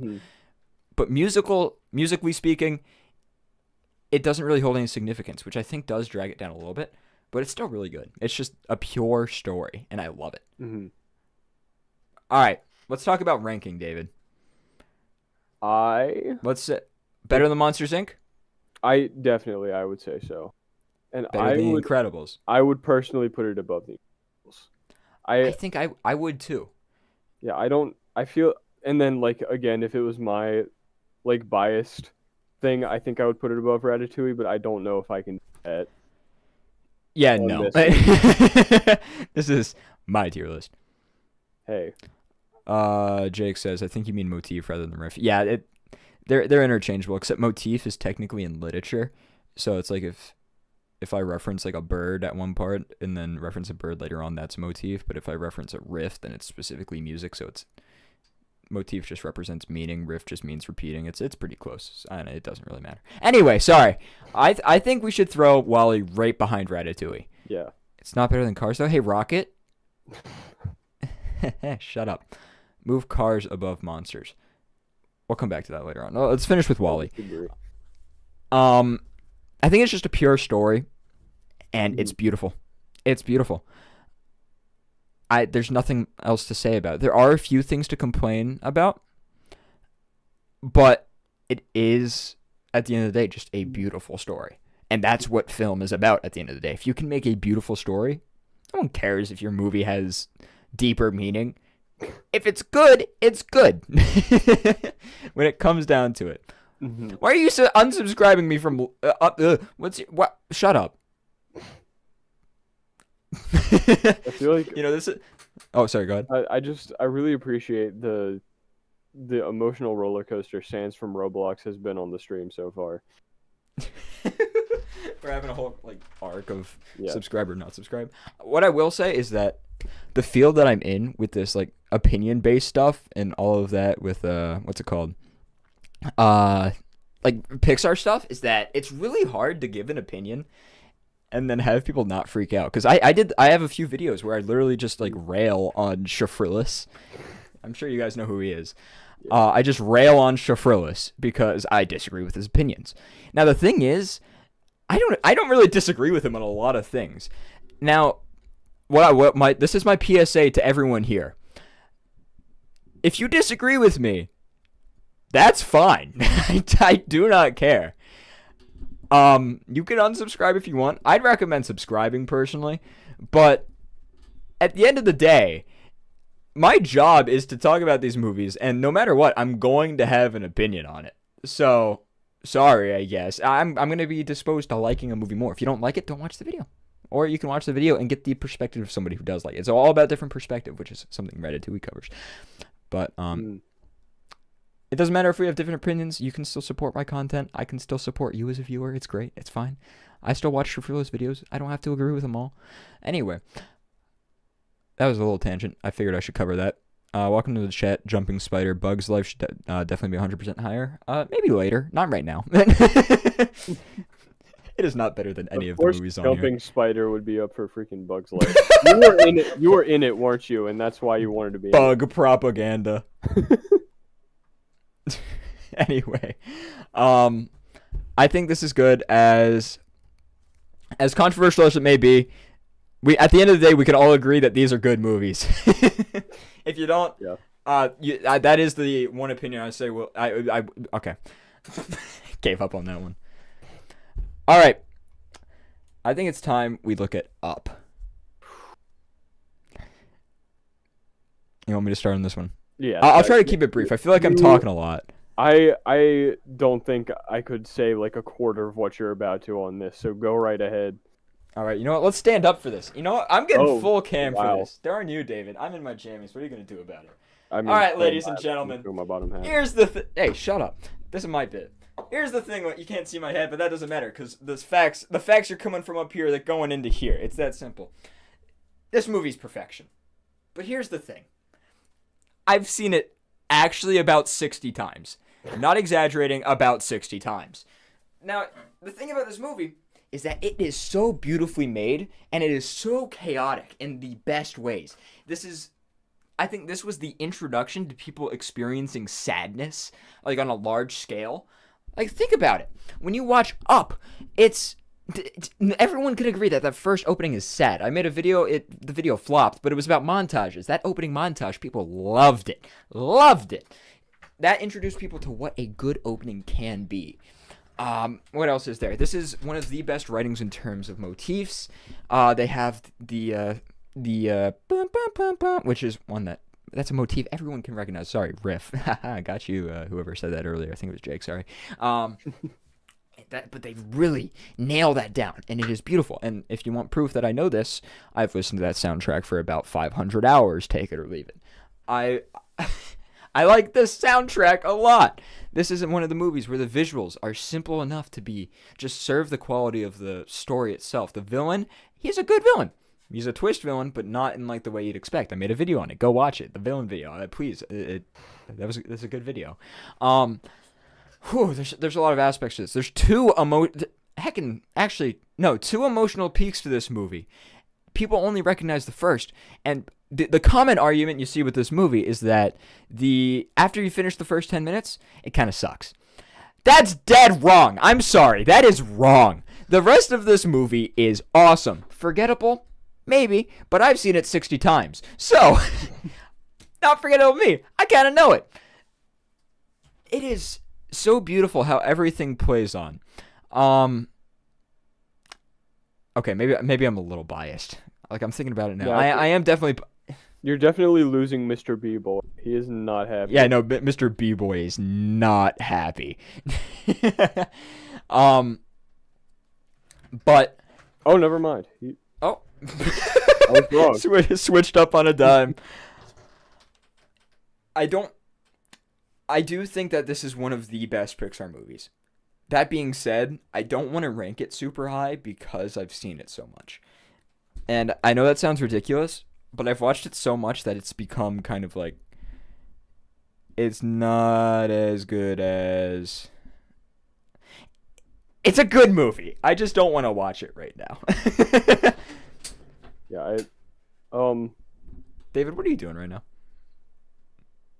What do you mean by that? What are you doing? What are you looking at? Hmm? What are you looking at? Looking at... I don't want to talk about it. Okay? I want your 100% attention from me right now. I'm literally looking at the stream, Jack. I don't know what you want. Okay, you should turn on a light or something. Huh? You should turn on a light or something. No? Okay, darkness is our friend here. Okay, anyway. You know what? Watch this. You want... Oh, that's not what I meant to do. You want light? You want light? You're just going to look up a white screen, aren't you? No! Frick. Happy now? Happy now? I thought you were already on a white screen. You know, nope, watch this, watch this. Boom. How you like me now? Alright, there we go. You happy? It's a little bit better. Well, freaking cry me a boat. I'm not... Oh, no. Oh no. Hold on. What have I done? No, keep going. Okay. Honestly, I think we should skip the rambling. I think Up should just be up in the 1 through 7 range. Mm. Now, where is a good question. I'm sorry to everyone here. It's above Cars. That's not negotiable. It's above Cars. Now, this is where I think it has a fighting. It can fight. Yeah, Better than Monsters, Inc.? I would say so. I think Monsters, Inc. is more entertaining, but I care more for emotional value. So I'm going to put it above there. Agree? Yes, I definitely think that, like, I think Monsters Inc. is a much more, like, mindless thing to watch compared to Up. Like, you can just watch it, it's silly. Like, the funny slug lady told him she's watching him. But, like, Up is, This is a sit feels. down and feel like it's a Yeah. feeling movie. I love that. Mm-hmm. Now, Incredibles versus Up. This is a tough kind of tough matchup because they're very different, but they're also very similar in that they're both probably the most mature Pixar movies. Yeah. And I say that as Up has a scene where there's literally a dog fight with dogs flying the planes. It's both very mature movies. But I think it might be a little bit below Incredibles. I agree. Yeah, I was gonna say I would keep it. I don't know if that's well, clearly it's not now, but I was gonna say I don't know if it's a personal bias thing, but I think The Incredibles edges out Up a little bit. It's just Incredibles is a more fun plot. Up Yeah, is more emotional. Yeah, And there is a line where a more fun plot is better than emotional. yeah, and I think there is still enough emotion to, like, in The Incredibles to kind of not compete with Up, but it's not like you're trying to conflate two completely opposite things. You know what I'm saying? Like, yeah. They're kind of different. I see what you're saying.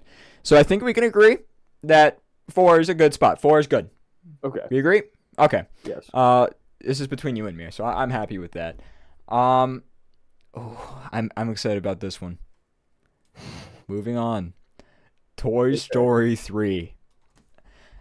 This movie is so much fun. This is probably the most fun Pixar movie. Oh, goodness. My chat just lagged a little bit. We just got like 20 things at the same time. Oh, did you? Sorry, 1 second. All right, real quick. Rocket is saying this stream is a sham. Mr. B-Boy, quote, something about sham. And then I think it's second here. I think Up is one of those movies that you could put anywhere in the top 7, just depending on your preference. The top 7 are so malleable, it's insane. And then Jake is calling Rocket a weirdo. Anyway, let's get back to business. Toy Story 3. Rocket says it's number 8.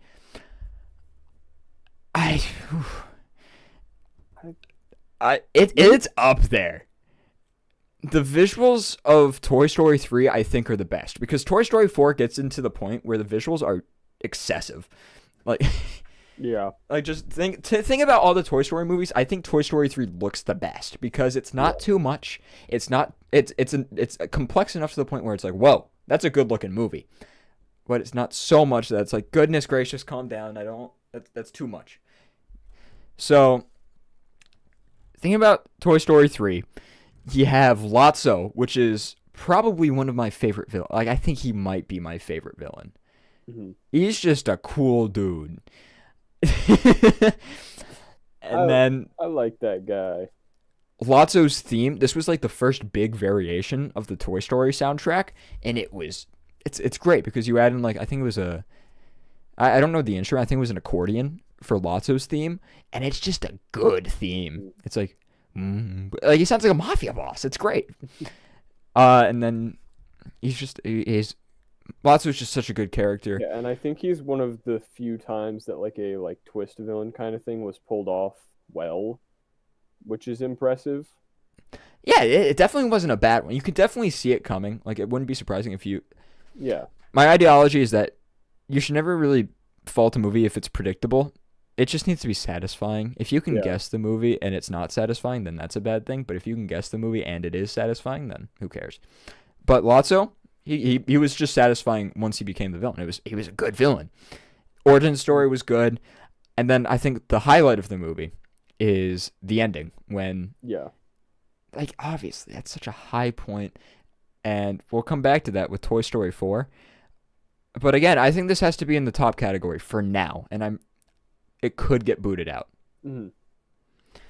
So I want to put it here because at the end of the day, this is just a hype movie. They have a heist scene in this. That's awesome. Yeah. Buzz speaks Spanish. That's my personal favorite. It's just there's so many good parts to it. Yeah. It's just good, and I do think it's better than Cars. I do think it's the strongest out of the Toy Story franchise. Mm-hmm. If we're going on pure excitement, I think Toy Story 3 is better. As dumb as that sounds. Okay, Mr. B-Boy, don't get Rocket to agree with you. But it's just a good movie. But in terms of character development, I do want to say Cars is better. I'd say so, yeah, because, like... It's more focused on it. Yeah, because, like, I mean, you don't want to be, like, hard developing your characters, like, every single... You know what I mean? Because, like, I feel like if the character has such significant development that they, like, fully change in every single movie, it's just... And, like, this is the third one. Yeah. You know what I mean? I think this is a reasonable spot to say that it's, like, right next to Cars and in front of Toy Story 2. I think that's very good. Jack, you are not thinking of the future. What does that We can mean? change things in the future. What's going to happen in the future? Are you going to kill me? Is this a threat? I'm a little scared between the, like, be careful with your thoughts and you're not... He's threatened both of us now. Oh, my... He's called this stream a fraud and a sham. Inside Out is soon? Yeah? What about it? You know we can move things between tiers, right? We have no more room in top tier? Yeah, things That Rocket does bring up a good point. This top tier is crowded. So right now, it's 1 through 7. Well, I think that's just filled up. how they happen to have fallen. Because I mean, if you look at the rest of what we have here, the majority of it I don't think is strong contenders for S tier. That might be foreshadowing, David. Rocket does know a little bit of stuff. Inside Out is soon, but let's not get there. Let's not go too quick. Let's not go too Get ahead of ourselves. Cars heckin' 2. Thank God we got a bad movie, dude. This movie is so bad, and I love it. See, I love it. This is the part where we have to decide whether we are ranking on like actual quality or enjoyment, because Just like pure adrenaline. because I feel like depending on which one of those you choose to rank it on, it goes exact opposite ends. Because I think Cars 2 is one of my favorites to actually like rewatch now, just because it's so like utterly ridiculous that like I think as an actual like the actual quality of the movie itself, it's like 22 to 28. Like it is not a like It is actually so far down there. It's hilarious. But it feels like halfway through like production they realized that the core of their movie was just bad. So like, you know what? Let's just see how far we can take this. It's genuinely a movie. Like everyone knows a movie can be so bad that it's good, like a Monty Python. Yes. This is a common thing. But to see it happen with Pixar is so funny. Mm-hmm. Like this is the funniest movie that they could have released. Oh yeah. Because this is I think this was 2011. It was 2011. So this comes after Toy Story 3. This comes after Up, Wall-E, Ratatouille. They were on the hottest streak ever. And then like for scale, the movies that came before it are okay in order: Toy Story 3, Up, Wall-E, Ratatouille, Cars, Incredibles, Finding Nemo. And then after all of those, Cars 2. goodness. It's so good. It's so good. Mr. B-Boy is bringing up a point that I brought up in my first ever YouTube video. I actually wouldn't recommend watching it. It is awful. But my points were valid. This shouldn't have been Cars 2. It should have been a Mater's Tales spin-off or such. It should have been a spin-off. That's really what it should have been. But it's one of those things where it's like, we'll make a lot more money if we brand it as Cars 2. Yeah. So they did. I But mean, it really yeah, would have made sense. They could have fixed it so much easier if they just branded it as the Mater movie. Like, honestly. It genuinely would have made it like a lot better to a lot of people. Because I feel like it has the energy of a Mater movie. It absolutely. Honestly, they could have added like 5 minutes of movie if they just explained that this was Mater's retelling of events. Then it would make perfect sense. That would have crap, man. That would be.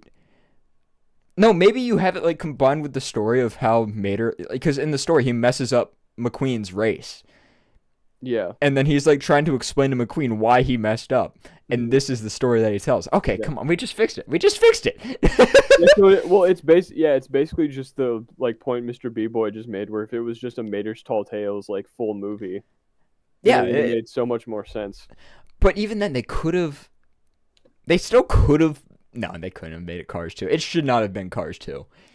So, it is objectively a funny movie. But no, I don't think it's how they intended it to be. It's definitely not a Pixar movie. Or, I don't even know why this movie was made, but it's so beautifully done. Like, my favorite part about it is that they blew up England. That was going to be a running joke on the channel, and I'm probably going to bring it back at some point when I start doing more commentary stuff. I got a big video coming out soon, by the way. That's not really related. It's kind of related to Pixar. You'll see. But this movie is so stupid, and I love it. But how does that work? Like, how far can that love go? Because in terms of writing, it's so bad it's good. Yeah. Where do we get? Okay, it's also visually beautiful. I think, as ridiculous as it sounds, I think we put it above Toy Story. as awful as that sounds, I think we put it above Toy Story. Yeah, I think just for the sake of this ranking, we have to kind of average out the objective quality of the movie and the enjoyment, so it kind of just evens out, you know. I will happily accept the fact that people commonly regard this as the worst Pixar movie, but I also want to acknowledge a little bit that it's a lovely movie. It's awesome. Because you got... We've already explained why it's stupid. I just think it needs more credit for that. Mr. B-Boy says, Mr. B-Boy... That's not what he said. He said, okay, no. I think we need to average it out. I don't... It's so hard to balance, dude, because... Like, the highest I would be willing to put this is in between Finding Dory and Finding Nemo. No. Absolute highest. I think we put it behind Toy Story, because I think that Toy Story has a, like, it's still, like, if it was... Inherent value kind of thing. Yeah, if it just had a decent story, but, like, wasn't really that enjoyable to watch, then I would put it, but, like, Toy Story is still fun to watch, and it's got, like, an infinitely better plot, so if we're balancing enjoyment and objective quality, then I think Cars 2 still falls behind. Yeah. I think we're going to stick it here. It could be moved down. It could be moved up. We'll see. Yeah. It's just... Oh, it's such a funny movie. All right. Let's move on. Brave. You want to get us started? Sure. Show of hands, who has watched this? The stream delay is going to make that a little bit, but I'm willing to bet that not as many people as have seen all the other ones, because no one cares that this movie exists. Okay, never mind, I was wrong. David, you're talking to viewers of my channel. That was kind of my point, but anyway. I talk about Pixar movies. So I've like heard like people, like I've talked to people who really like Pixar and they've just never seen it, because like, and if they have, like, it's just so forgettable. It's so. I will say that this is probably the most generic Pixar movie. Yes. Which is And- unfortunate because it's like that was kind It's of the whole alright. point, is it's trying to like, oh, it's a Disney princess, but she shoots And bows. it was its downfall. And It was the downfall that was Yeah. too similar to just a normal Disney. Like this is something that would have come out as a Disney Animation Studios, like the year before Big Hero Yeah. 6. But yeah, and then it's just like, man, like what happened? Like I remember the like big story beats, but in between that, I don't remember what happened at all. Like I remember she like goes on the horse, shoots stuff, then the bow breaks. I don't remember what instigates that. And then she goes to the witch, mad at her mom, and then the mom turns into a bear, but then there's a bigger evil bear who's somewhat related or something. It's Mordu. Freaking yeah, my bad. So freaking Mountain Dew, like is the big bad guy, and then like she like touches him or something, and then he dies, and the mom turns from a bear into a guy. I don't. No, girl, she's turns back into the mom. She doesn't turn into a guy. I don't.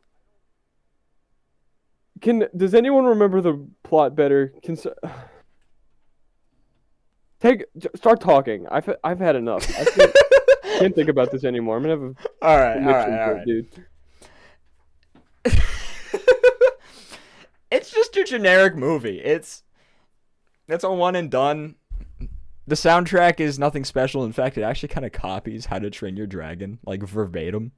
Like it has one of the same motifs, How to riffs, Train whatever. Your Mother. And How to Train Your Dragon is just objectively better. Yeah. I would rather watch A Bug's Life. I'm gonna say it straight up. I don't think it's a bad movie. I would happily watch it. I don't. Yeah, I think it's the exact, not quite the exact opposite, but it's on the opposite end of the scale of Cars 2. Like, Yeah. it's not a terrible movie, but I would I was rather watching. do I was watching anything this else. video today, about VFX. It was like a quarter crew video, and they said there's 3 points of VFX and how good they are. They're so bad it's good, which is Cars 2, and then not good, so it's bad, down in the middle, which is Brave, and then at the other end of the spectrum, it's just so good that it's good, which would be like Ratatouille. Yeah. So I think Brave falls right into that middle, which is like a really low point, because it's like, this is no one's favorite movie. And you know what? You want to go on a little side quest? Sure. What do you guys think? A little side quest? Let's do a little side Why quest. not? So we're gonna go to a little website called Letterboxd, or Letterboxd, whatever. I call it Letterboxd because I think it's kind of funny. The website might be down right now.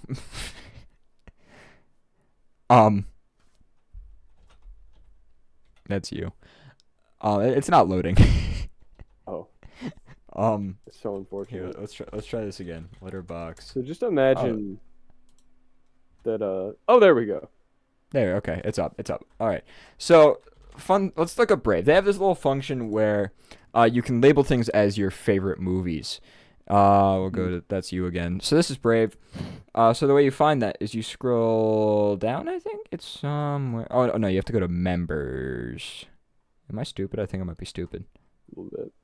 Oh, here it is. Okay. So you have to click on this little button, and then you can look at fans. And these are people who have it in their favorite films.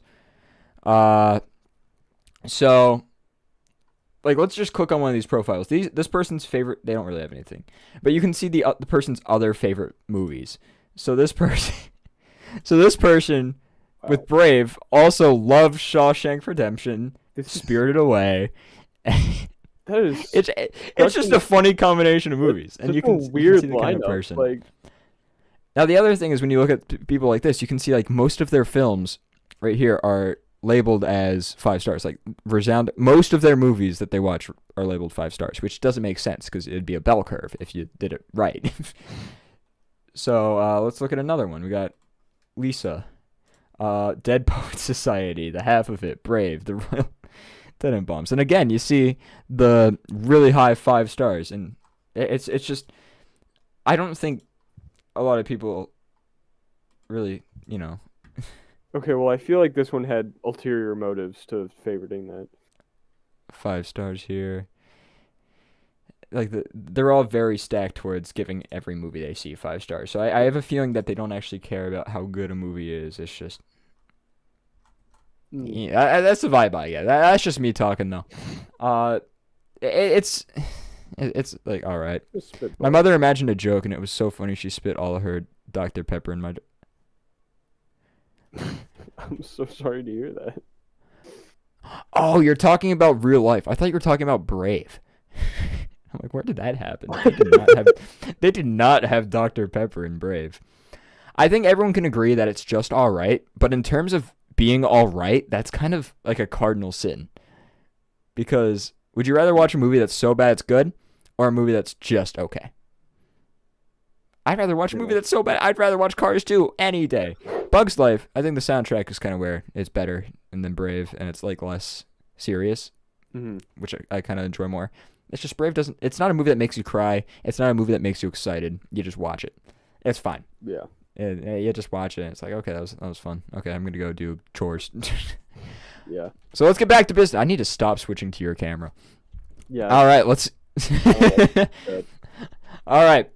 Let's move on to Monsters University. I'm going to make a video about this movie. I'm going to. You want me to give you the thesis? What? The what? Let me give you a thesis. You guys want the thesis of that video? This movie is so overrated. Now, okay, everyone get your what out it. Get it out now. Okay, there we go. We got the underrated. Sci-Fi Guy, please don't, man. We see Monsters U is great. Monsters University is underrated. It's an epidemic. We'll just go off those 2 messages right there. This movie is not underrated. It is so underrated at this point that it has become overrated. Now, I've looked into this a lot because it's really interesting to me that it's a good movie. I think we can all agree it's entertaining. There are emotional beats. It's great. But there's been so many YouTube videos at this point. Here, we'll look it up real quick. Monsters University commentary. It's a good movie, but people just get to the point. Like, look at this video. Why Monsters University is Pixar's greatest underrated masterpiece. Why Monsters University deserves more hype. Pixar's greatest achievement, Monsters University video essay. My Monsters University is almost the perfect prequel. It's just, there's a lot of praise. Mm-hmm. Why are people getting the impression that this movie is underrated? It's like unanimously good. It's gotten so that people keep on like, yes, it is kind of forgettable, and that people just don't think of it because there's a lot of other movies. But it's definitely not underrated because of how it's such a weird cycle, because the less you think about it, okay, from an objective standpoint right now, because how underrated or overrated something is depends on when you think about it, because if people tend to look, say the iPhone, look, we're getting an example going here. I'm going to say this real quick. iPhone. It's very overrated right now, but 10 years down the line, if the product is still good, but now there's another big phone in business, then people are going to be like, oh, well, now iPhones are underrated. Things changed. So right now, I look at this, look at Onward. Onward is underrated. That's for right now. But who knows? In a year or two, it could be overrated. That's how underrated and overrated happens. So, sorry, that little rant is out of the way. I might make a video about that at some point. Rocket Man found my letterbox. So that's cool. Stop flexing your iPhone on the Android users. It's just a phone. I got it with like a T-Mobile plan. It's not a flex. It's made a lot of writing mistakes. I haven't looked into it all that much. All I know is that it was just a really fun movie. It was definitely one of the more entertaining movies that Pixar made. You agree, David? Have you seen it? I have several times. It was one of the most exciting plots. Emotional moments. It had a pretty decent emotional moment. And that holds a lot of value. The animation was really good. They really didn't make, what's it called? They really didn't make Mike and Sully look that much different, but they made them look younger somehow. Nice showcase, David. Yeah. Um, I give the people what they want. yeah, good on you. Good on you, man. Thank you. It's a good movie. It's not generic either. So it's definitely not in the league of Brave because it's just really enjoyable. So I think we got to throw this up right here. You didn't see where I put it, did you? No, I see. I see. Hey, you need to give me your thoughts. I think. I don't know. I feel kind of weird putting it above Nemo. Really? Yeah, I think it's definitely better than Finding Dory. Okay, let's think about it like this. If we look at plot, which one is more exciting?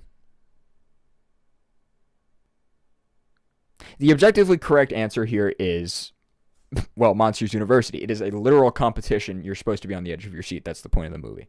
It's supposed to be objectively more exciting. Now, emotional. Why is my face so bright right now? Anyway, emotional. Oh, stream died. Crap. Again. Okay, stream back. Hello, we're back. Please. Confirmation. Give me confirmation. Stream back. Okay, I fixed it. All right, sorry. It does that like every hour. Just a heads up. It's a little bit of a pain in the butt. We're fine. Okay. Yeah. As I was saying, Monsters University. I think it's a more exciting plot. Visually, it's better than Finding Nemo. Just hands down. I'm sorry. Humor. What are we thinking?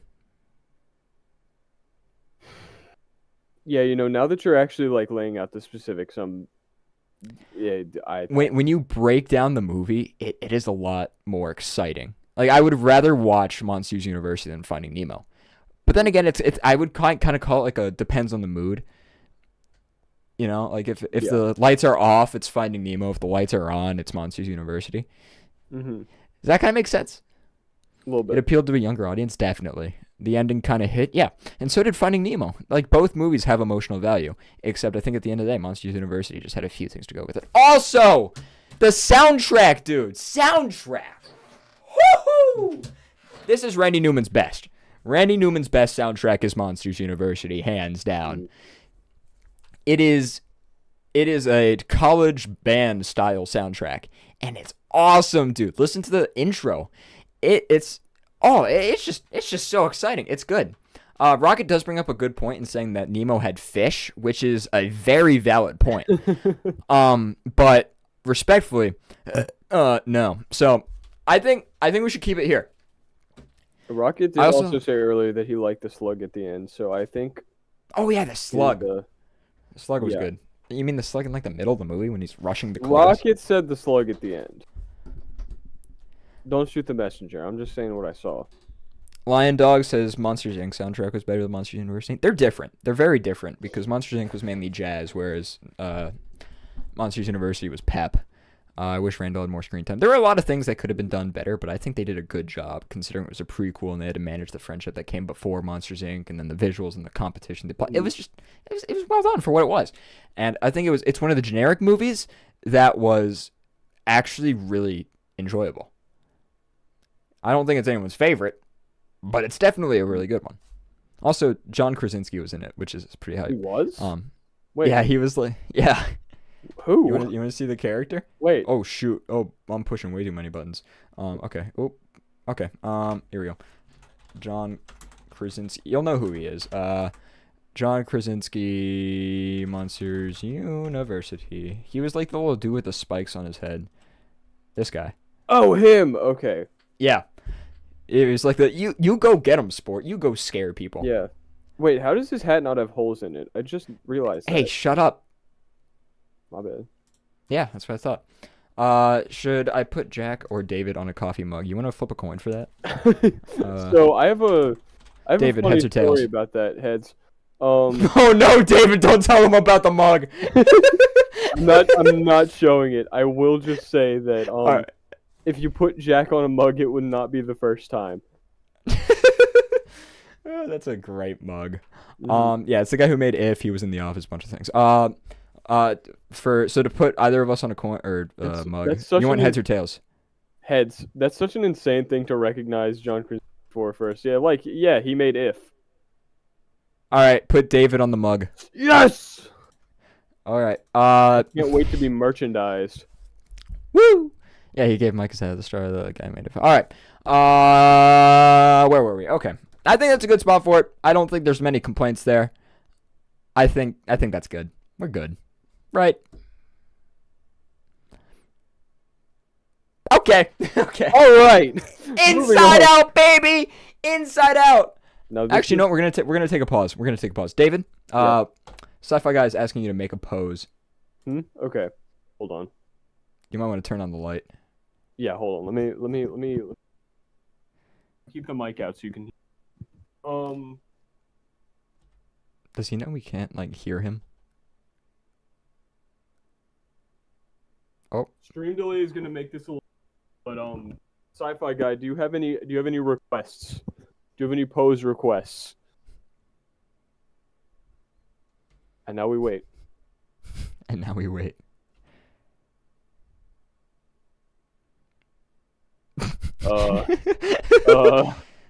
Quite the weather today, huh? I know, right? It's so Oh no, all you. Okay, that's cool. All right. Oh, David, hit your signature pose. What's my signature? What? You know, like your signature one, like how you just do it. Yeah, of course. Yeah. Rocket Man says dab. My so. my iconic signature. You know, I'll give. Sure. Thanks, Rocket Man. That's an awesome. Okay. Hit us You with ready? it. You ready, Sci-Fi Guy? You ready? You better get your camera ready. It's about to happen. Okay.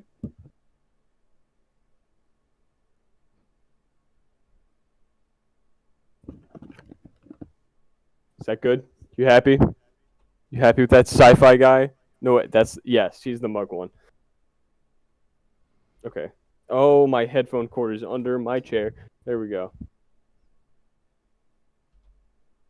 We good? We could. You gonna say anything? Just All done? right. Checked out. Just judgment. All right, Inside Out #1, baby. I'm sorry. There's no debate here. Turning my There's light no back off. debate. Okay, go turn off your light. All right, well, that was a bad time for him to leave because now we just have to sit here and wait for David to get back so we can discuss Inside Out being the best Pixar movie ever made. Okay, where did you? Inside Out is #1. That's a bold. I don't think it's that bold. Now, here's the thing.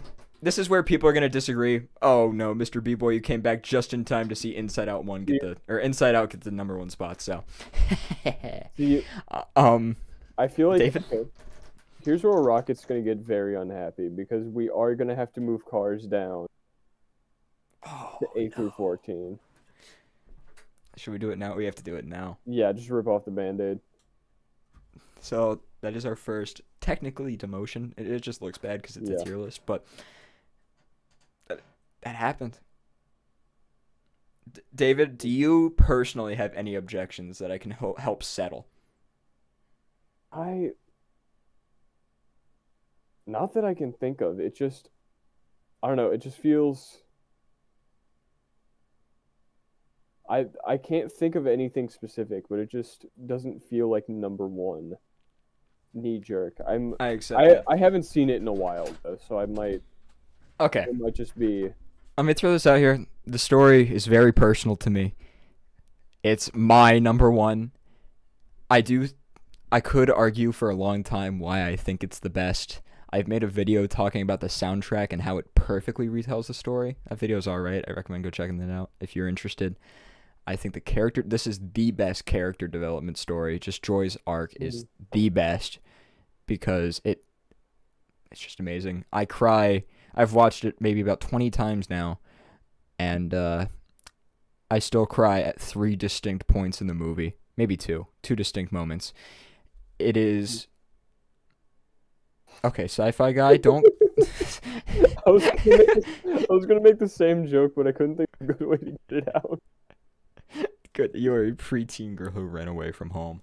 No, okay. To relate to a story, you don't need to feel like you experienced the exact story. You need to feel like you experienced aspects of the story. Yeah, For me, I'm a very stubborn person, and Joy's entire character arc is about stubbornness. So naturally, I relate to her.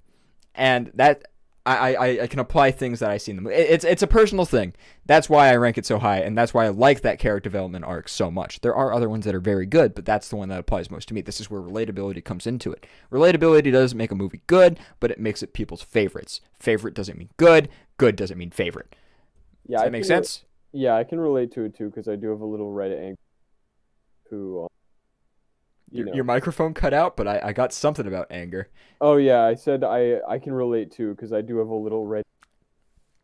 So It just cut out again at the same point. I'm being silenced by said little red angry man.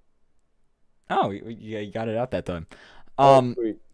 So unfortunately, no one gets a say here. This is the best Pixar movie. Okay. I do think that, like, somehow with Inside Out 2, the visuals were improved, which was really impressive to me because the visuals to Inside Out 1 were really good, but somehow they were improved upon in a natural way that it didn't look like a completely different movie, like Toy Story 4 to the rest of the franchise. But please respect my opinion in that I think we can all agree that it's at least a top 5. If you want to readjust the top 5, be my guest. Sci-fi guy, stop saying no. I swear to God. All right. Let's move on because I don't really want to move on with that hot take up there technically. It's not really that even it's not a super hot take. It's just my opinion there. It's like a warm take. It's like a warm take. Like no one's going to get mad at it. It's just like when the shower's just a little bit too warm take. Yeah. You know what I mean? Yeah. Like, All right, let's look at The Good Dinosaur. Brandon Spiller, where you at?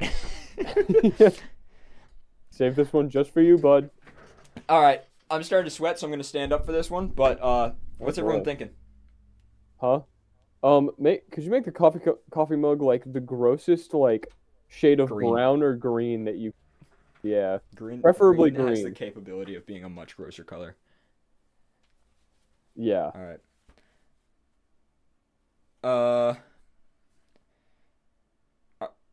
Wait. Okay, Mr. B-Boy, are we talking about The Good Dinosaur or what? Because there's no way it's your top 2. I'm sorry. It's just not. I'm sorry for standing up on this one, but I got it. Okay. Inside Out 2, what I will say about the visuals is that it's a little bit We are not at Inside Out 2 yet. Yeah, but sorry. What I will say about Inside Out is that it's kind of gray at some points, which is kind of the point because it's part of the plot, but it does make it look a little bad every once in a while. Good Dinosaur is your top 2. Wow. Oh, okay. Inside Out is top 2. Anyway, wait. Okay, so Good Dinosaur. You're talking about the graphics. It seems like it could have been good, but something is missing for me. The common thing with The Good Dinosaur is that the graphics were insane, and I think that's kind of all it's got going for it, personally. Like that. I think it is a very bad like victim of forgettable character kind of deal, right? Because I think the only character that is not like on screen the entire time that I can remember the like T-Rex dad, and that's it. The dad was an awesome character. Okay, so Good Dinosaur, in my opinion, the two things that it had going for it was the soundtrack and the visuals. Mr. B-Boy just said that. The soundtrack is... Oh, there's some songs that are actually really good. Let's pull up a little thing real quick. So this is YouTube Music because I'm a nerd. But let's see here. Where's Good Dinosaur? This is... How do we get to like the... What's it called? Just the thing, like the soundtrack. Yeah, okay, here we go. So if there's one thing you do from this stream, I don't want to play it on here because I will get copyright striked. I want you guys to go find the song called "Run with the Herd." It is so good, dude. It is such a good song, and it really encapsulates what the movie should have been. In like this epic journey of finding the way home. Score was done by the same guy who did the music for Onward. That is true. Michael Donna and Jeff Donna. It was just good soundtrack. There are a few parts where it's just kind of weird, but it's definitely one of the more unique ones, and it's a strong one. But in terms of story, it is one of the worst plots. It takes a long time to get started. And then once it gets started, there are so many obstacles that just don't make sense. Like, for example, the movie would have been much better if the pterodactyls were a problem one time. Because what they tried to do is they tried to add a villain to the movie, being the pterodactyls, which, first of all, no one knows the name of the pterodactyl. Guarantee you. I'm sorry. Yeah, no. But not only was it a horrible villain, but it shouldn't have been a villain. A lot of movies don't have villains. They have obstacles. And Good Dinosaur had a lot of obstacles. But they tried to turn one of the obstacles into a villain. And it just... Why? Why? That's not the focus. The focus isn't you can only have a villain if the villain's going to be a major part of the plot. It was a major part, but it was too late in the movie to actually matter. So it was just a bad movie. The emotional moment was all right, but it wasn't... Say what you will, Spot, like that little kid, he was a piece of crap. He is the reason the dad died. Hands down, the reason the dad died. Wait, what? There is a combination of everything, but at the end of the day, this little kid who the movie wants us to sympathize with is the problem. You can't have us sympathize with the thing who killed somebody's dad. Wait, I haven't seen that in so long. How did it... What? So, to recap, this little kid, or little human, sneaks into the dinosaur's food for the winter. Now, Arlo has to kill it. But Arlo, being scared of hard decisions, refuses to kill it. So then the dad decides to chase after it, and then a flood catches them, and the dad dies. Now, yes, you could argue that it's because the dad wanted to go kill it. You could argue that it's Arlo's fault because he didn't kill Spot. But at the end of the day, Spot was there. He was the problem. He was stealing food. He is the reason it happened.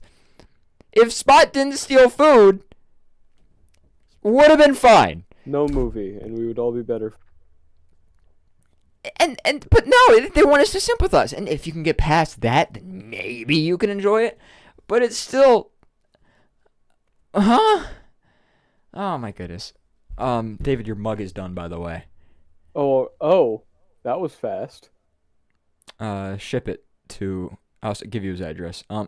Yeah, just ship it to Don't make a joke here. Boise, Idaho, and I'll pick it up somehow. Yeah. So let's look at... Let's see here. I remember getting some of the toys. I bet the toys were alright. Also, the character design was just a little rough. They probably couldn't have done much better, but it was like no one's favorite character is Arlo. No. Alright, so in terms of the chart, where are we putting that? What do you think, David? I think it's definitely above Brave because the soundtrack and the visuals alone make it an enjoyable experience. Because it's kind of a relaxing. It's a kind of a comfort movie. I remember being slightly less bored during The Good Dinosaur than I was during Brave, but I don't think it. I think A Bug's Life is definitely better than it. So. Well, okay. So let's look at it again with the like going through everything. Visuals, it's obviously Good Dinosaur, and then again that's because of like a 17-year difference. Yeah. But I don't care. We're factoring that in. Visuals, Good Dinosaur just better. Plot, Bug's Life is better. Soundtrack, I think Good Dinosaur is better. Character development, Bug's Life is better. Yeah, I think just the plot alone, like, it's just short, like, is way above everything else for The Good Dinosaur. Yeah, it's a decent movie. It's just not that good. Yeah, it's better than Brave, which kind of stinks because because Brave is just generic, and then Good Dinosaur is generic, but it looked cool. Literally a 3-year difference. Oh, I was talking about Bug's Life. Sorry. I think that's a good spot for it. It's fine. It's fine. Yeah, I'm good with this. All right. Cars 3. Oh, boy. We're going to move on. Cars 3. Dare I say, it's the worst of the Cars franchise. And not because it's bad, but because it's not as good as the first one. guaranteed. Tell you that much. And it's just not as exciting as the second one. Yeah, I would put it. I would honestly put it below Cars 2 because it's just. I know it's brutal. It's a good movie. It It's just felt like they tried like. I feel like what happened in the Cars thought process is they're like, okay, people got really mad at 2 because we went too off the rails. So what we're gonna do instead is make the same plot as the first movie, but like a little bit different, like just a little. If you bit. think about it, Cars 2 really messed up the franchise. Like it would have been so much because Mr. B-Boy says they made him way too old, way too soon, which I think kind of thing I've never thought about that before. It's a very good point in that they go from hey look, he's like a rookie In his prime. to him in his prime, but then again he wasn't the focus of the movie. To then he's old. And there's like no visible sign of like obviously he's a car, right? It's kind of cool because he still is kind of at his peak. It's just other people are getting better. Mm-hmm. And it's a really good concept. And it is well executed, I will say. But Cars 2 is just funny, dude. It's funny. It's so good. I feel like it's another thing where you got to say like, okay, does the enjoyment outweigh the story of the other one? Which I think it does. Yeah, and then another thing about it is that I think Cars 2 actually makes Cars 3 look worse. Definitely. Because I feel like they could have made it work if they just like complete like insanity of 2. But then they went back and tried to like recapture what the first one was, which is it just even if they had like this like Mater's story kind of combined with the race. Like there's something they probably could. They cornered themselves with 2. They really did. Seriously, yeah. Because it was such a harsh transition that if you want to transition back, it's so hard to do because they did such an extreme shift. I think this is a good spot for it because it's a good movie, but it's not generic because it's still good. Visuals are great. It's still exciting. It's the weakest of the Cars franchise. Yeah. Okay. All right, David, I want you to Moving on. lead the entire conversation for this one. Coco. Okay, I am a big Coco fan. I don't know who else in here what the thoughts are, but I just think it's good. I think I do agree with people that like the Ernesto like twist is kind of it's like I agree with because I've seen a lot of things where even when I watched it for the first time and they like put the picture together, I'm like, that's stupid. That's not Hector's body. That's not how he's built. You stupid lying picture. But I feel like every other part of the movie is very solid. Like the art just the art direction first of all. Like it's just kind of like they just took it from the Mexican, like, all the I love when I can talk clearly. The traditional stuff of like, Dia de los Muertos, but I think that it adapted really well, and then it's another thing where the majority of characters encountered were very memorable to me, at least. Except some of the family. I forgot most of the family by now. But yeah. Sorry, I got jump scared by the freaking stream. Anyways, yeah. You saw that? Yeah. How delayed is it, dude? Holy cow. Very. Are you behind on the stream? Huh? Because I did that like 30 seconds Yes, ago. it's extremely delayed for me. Goodness, okay. All right, well, I think... Oh my god, I'm still zoomed in. Hello. Whoop. Oh, wrong way. There we go. Okay. I think we can all agree this is a good movie. It's... Yeah. People are saying... I've heard like people said about Inside Out, where it was a good modern Pixar movie, where it kind of falls in the league as some of the golden era. But people don't realize it came out like how long? Almost 8 years now. 7 years? It was Dang, 2017. dude. Oh my gosh. It's not very modern anymore. Like, say what you will. This is kind of an old movie now. So, you can't give it credit for that. I don't think you can ever give a movie credit for being recent and being good. If the movie's good, it's good. It doesn't matter when it came out. So, I mean, I guess it kind of does, because that only depends on like how much it'll make in theaters if people actually think it's good. Anyway, it is a good movie. Also, it's a Michael Giacchino soundtrack. Yeah, of course.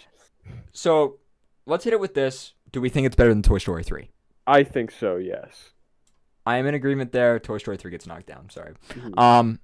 Do we think it's better than Monsters, Inc.? Now, this here is kind of a tough question, I would say.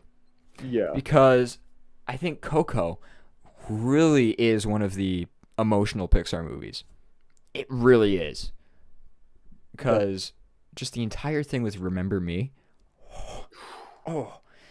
And in terms of excitement, it is a thrilling movie. It is thrilling, hands down. Mhm. Do we think it's better than Monsters, Inc.? I don't know, because I would lean towards yes. me too, because this is a case where it's kind of two different personal biases of mine are like fighting with each other. Because Monsters Inc., the nostalgia is like speaking a lot, but then Coco, I just really like it. So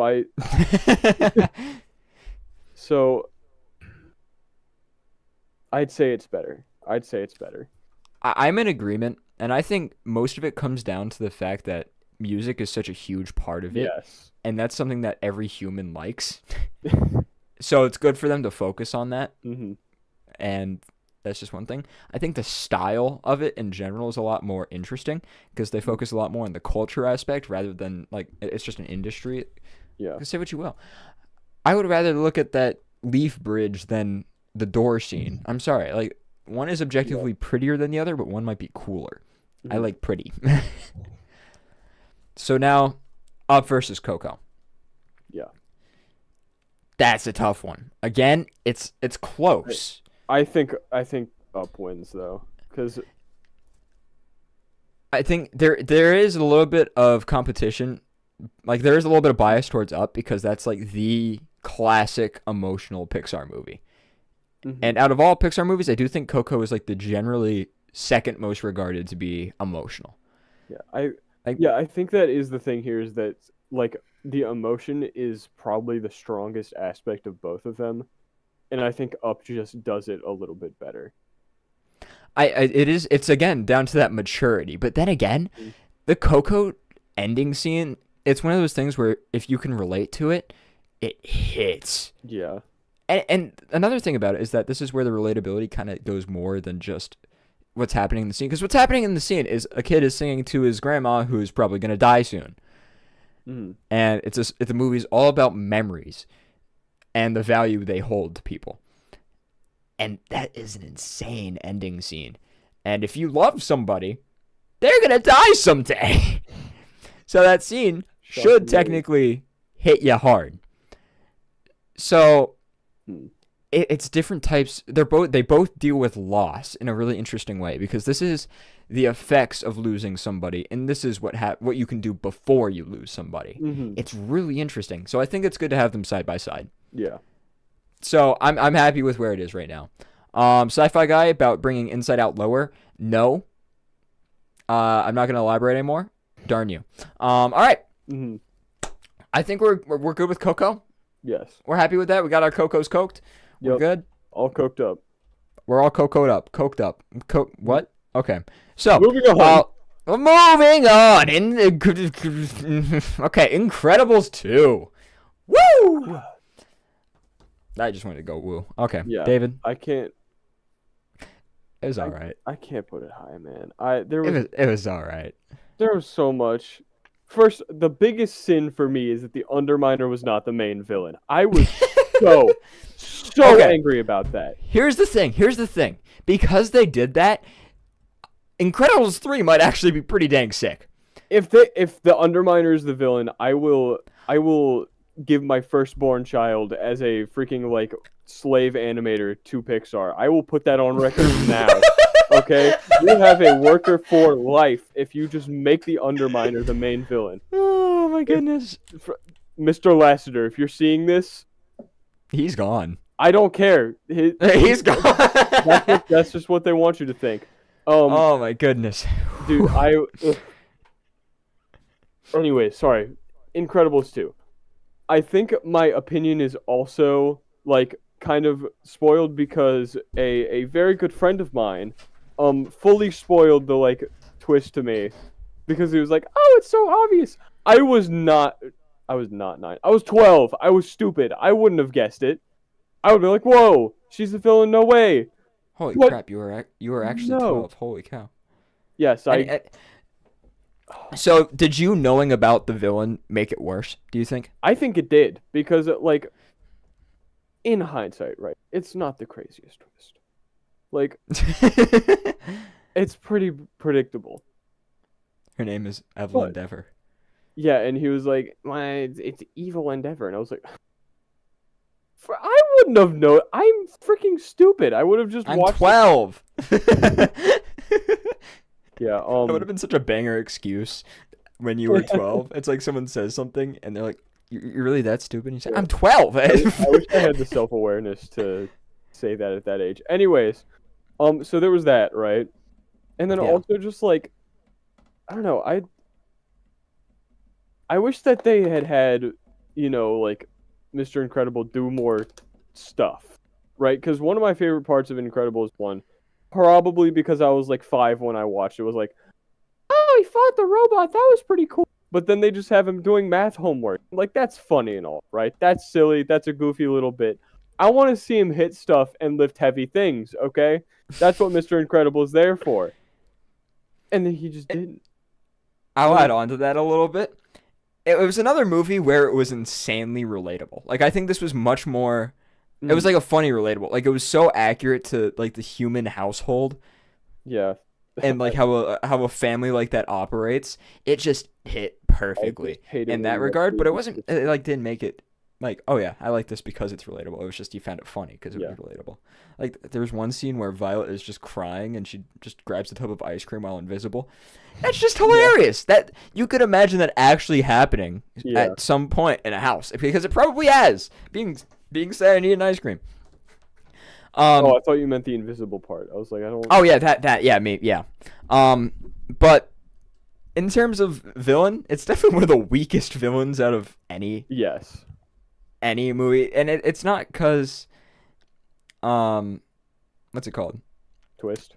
Crazy. Yeah, it's like the twist is fine. Like they could have just had it not be a twist and just had the viewer know. Yeah. And I think that would have been better because then it's like, but that's not what happened. That's not what happened. They had it be a twist, which is fine, I guess. But the thing is that the character was actually just kind of lame. Yeah, it's just like, I don't know, man. It was just so sad.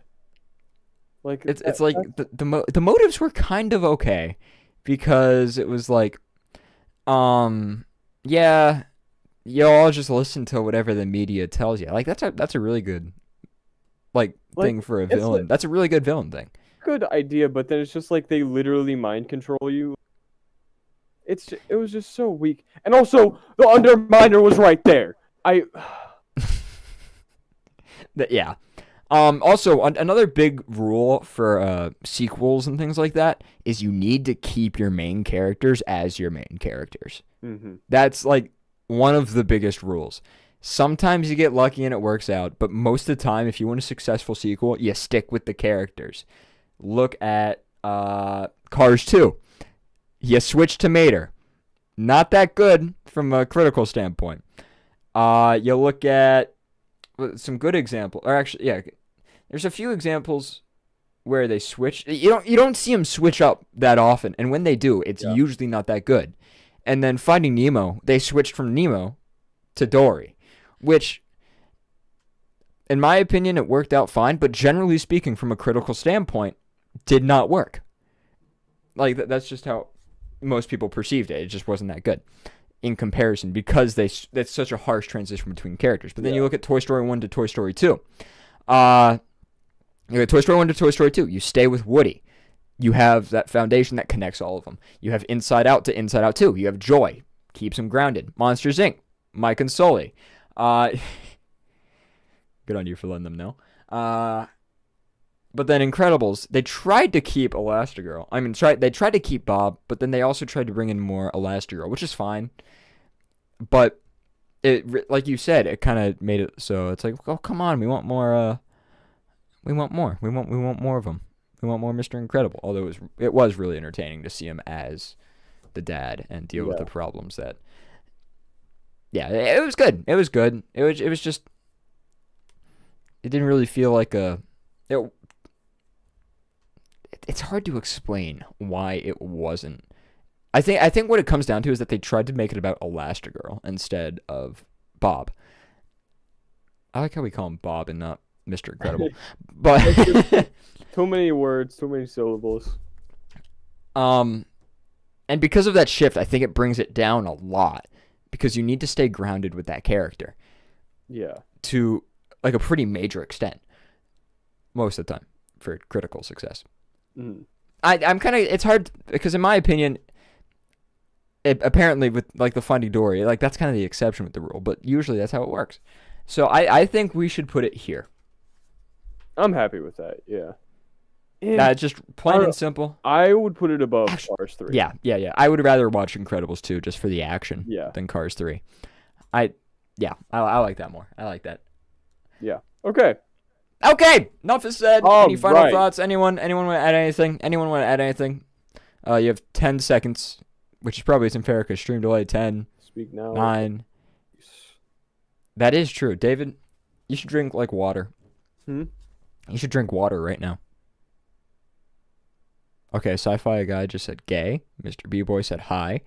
I think we're good. Okay, let's move on. All right. Toy Story 4. This is probably the most controversial Pixar movie. I think hands down, the most controversial Pixar movie. Because no one wanted it. Yeah, no. That's the weird thing. I think the like most common reaction I heard to that was either like a long sigh or like. Also, just a warning. It is like thunderstorming really bad. So if I just disappear, you'll know why. That'll be okay. Yeah. All right. So I think I made a video about this. It's been almost a year now, probably since I made it. Talking about why Toy Story 5 happened. Want me to send you a 6-hour documentary about why it's bad? Honestly, why not? I might check that out, but I do know why it's bad. It really just at the end of the day didn't need to happen. It continued arcs that were concluded, and things. It just did. That's just what happened, and it feels. Then like again, that's not a bad thing. But the fact that it happened and it wasn't amazing is the problem. Because, look at Inside Out. Inside Out did not need a second one.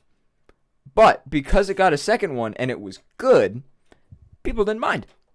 But since Toy Story 4 happened, and it was like, oh, well, it wasn't that good. We didn't need it, so, that's not good. it was just... It wasn't necessary, and it wasn't good. Or at least on par with the others. To the point where it was just...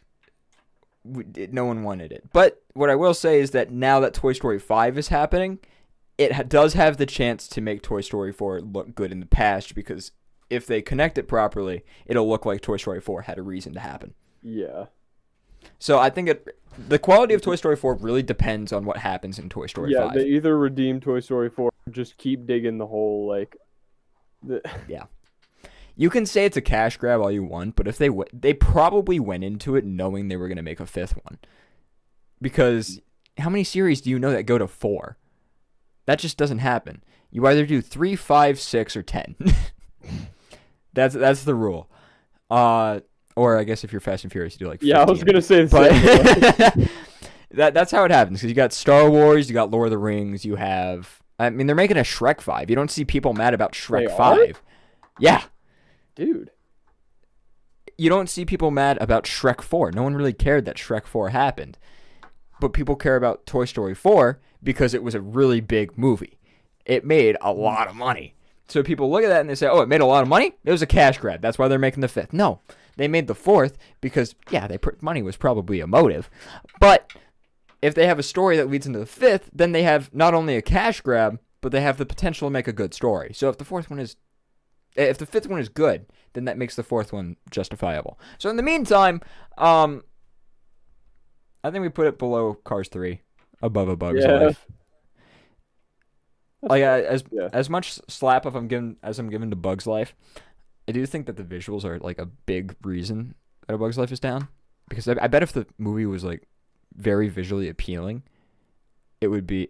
Imagine A Bug's Life with just good dinosaur visuals. Okay, I feel like that would get really creepy really fast. Yeah, no. Well, yeah, because imagine freaking the caterpillar, but realistic. Okay? No. So it's like, well, imagine Bug's Life in Good Dinosaur style, where it's not like hyper realistic, but the environment is. I see. I feel like that would work for A Bug's Life. I feel like any higher detail than the characters already have would. Yeah. Be weird. Well, maybe if you just give the current characters better lighting, and then mix them in with the new environments, maybe that would look better. I don't know. Random thought. I do think Toy Story 4 is better than A Bug's Life. I'm just purely because. Oh, go ahead. I'm just waiting for my live action Bug's Life. I can't wait. They already made it, David. What? It's called a bug documentary. Okay. They actually advertised a bug documentary with hosted by Aquafina, and they advertised it as a Bug's Life live action. It was actually pretty funny. I didn't watch it, but anyway, Toy Story 4. I do think that it's just good because it has that connection to Toy Story. But that's you like the characters. It has that going for it. I will say Keegan-Michael Key is in it. What? Key and Peele. What? They're Duck and Bunny. You remember those guys? Right, yeah. They're so funny, dude. They're so funny. Okay, but that's like one of the biggest sins of the movie to me now is that they managed to make me forget that freaking. He had to be. He's like Heimlich. He had to be reminded of it. You're good. Oh. Hey guys, let's get full cam on David. He's talking to nope. Oh, come on. How lame. Okay, but I'll talk to the. No, hey, shut up. I'm talking now. I do think that it's in the same sense that you have to be reminded of the plot, just like A Bug's Life, before you remember it being decent. If that, it's just I think it has the recency bias, but reversed, where people think it's just not that good. We need Toy Story 5 first before we can determine if it's good or bad. Yeah. All right. I think it's good right there. You agree? Slightly better than A Bug's Life just because it's more recent. Yeah. Yay! Okay. We're getting down to the last few. This is where it gets. This is where it gets a little difficult for some people because, in all honesty, I kind of like these movies. Let's get started. Onward. This is currently the underrated Pixar movie. I agree. Yeah. This movie gets slept on hard, dude. Mm-hmm. It has great motif usage, riff usage. It has great visuals, great characters. It has a great emotional and the emotional moment is awesome. Say what you will, this is one of the greatest performances of Tom Holland and Chris Pratt. I mean, the bar isn't really that high, but they're fine in the role. It's just and also the plot is really exciting. It's just really exciting.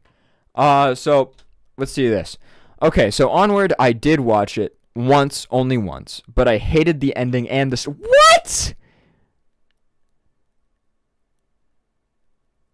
That is outrageous. That is outrageous. The ending is hype. David, you remember the ending, right? Yes, I still have mixed feelings on the dragon, but the dragon part was kind of lame. No one cares about the dragon part. But the actual message and stuff at the it was just the emotional moment, great. The ending, seeing the dad, great. It might be just basic writing, but the fact that our main character didn't even get to technically achieve his goal of seeing his actual dad makes it so satisfying, because they very easily could have just had them both go see him. So that there's kind of a plot hole there. Yeah. But it's a very good plot hole because it results in another emotional moment, if that makes sense. And then again, if you see the plot hole, then it's like it kind of ruins the emotional moment because it's like he could have seen him. You agree with what I'm saying? I get you. You get. You are so tired right now, aren't you? No. You start one school bit. tomorrow. Yeah. Yeah. All right. We'll keep it going. Where do we think this is? I would recommend watching it. I think it's an 8 out of 10 movie. It's great. I would put it. I would say high. I would put it above Cars personally. Above Cars? Yes. I think purely because of the emotional value, I would agree. I'm okay with that. I'm happy with that. I don't even Okay. know what to say. This is how they all end. Soul. Soul. I think. Let's talk about Soul. Yeah, but I think you lead this. Yep. Right up there. Right up there. I'm sorry. Like, it just is. This movie has, again, it's a personal thing where it's like, holy crap, this thing is, oh crap. The stream did not die. The stream is very alive right now. David, can you confirm? CPR. Well, considering I have like 3-hour delay on it, sure.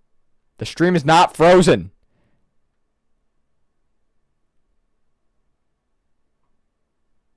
I say you just give it a little safe. It was getting to the 45-minute mark. Okay, we're back. All right.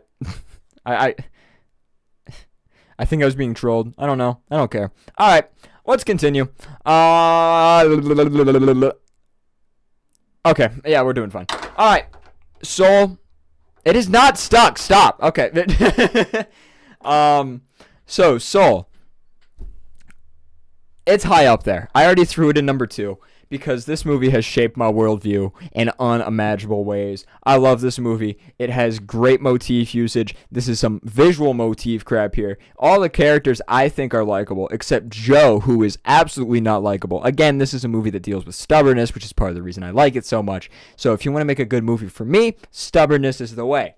Then the next thing you know, it's just got a banger soundtrack. Trent Reznor, Atticus Ross hitting it with some jazz. That wasn't even that. They didn't do the jazz. That was John Baptiste, 2-time Grammy winner.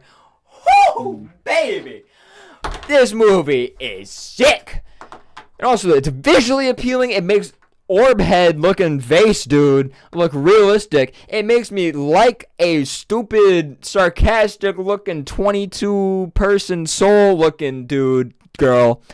Awesome. Jerry is British and it's sick. Terry, oh my goodness, he's just cool. Terry's theme, oh my goodness. And don't even get me started on the fact that they use Abraham Lincoln as the butt of a joke. And also they kill a cat. Yo. Alright, anyway. Yeah, it's pretty good.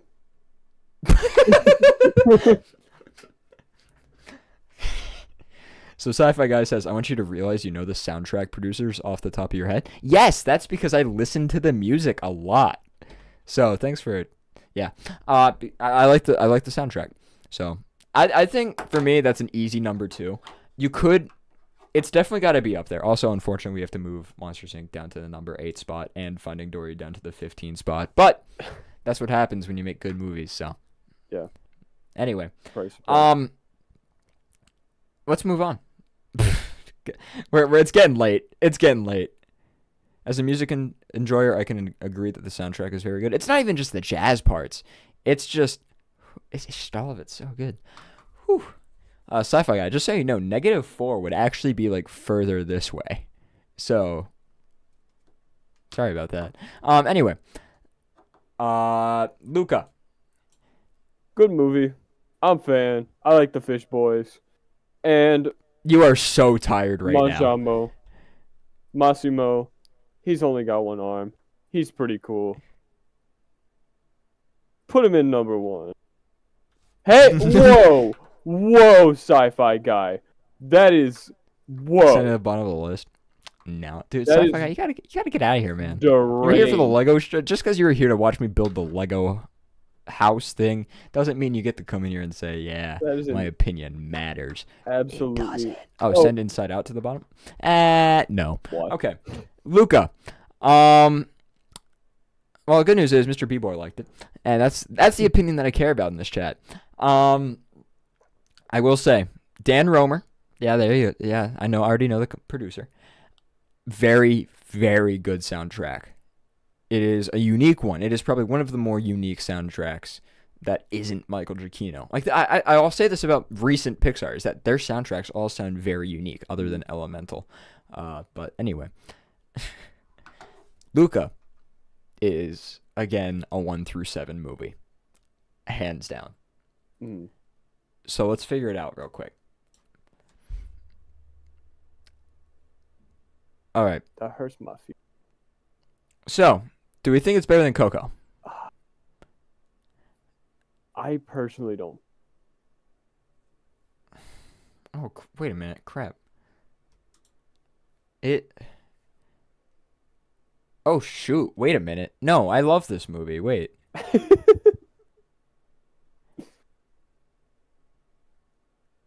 think. Do we need to move Coco up? But then, dude, I feel so dirty moving anything 7 down. No way. Look. Oh my god. Wait a minute.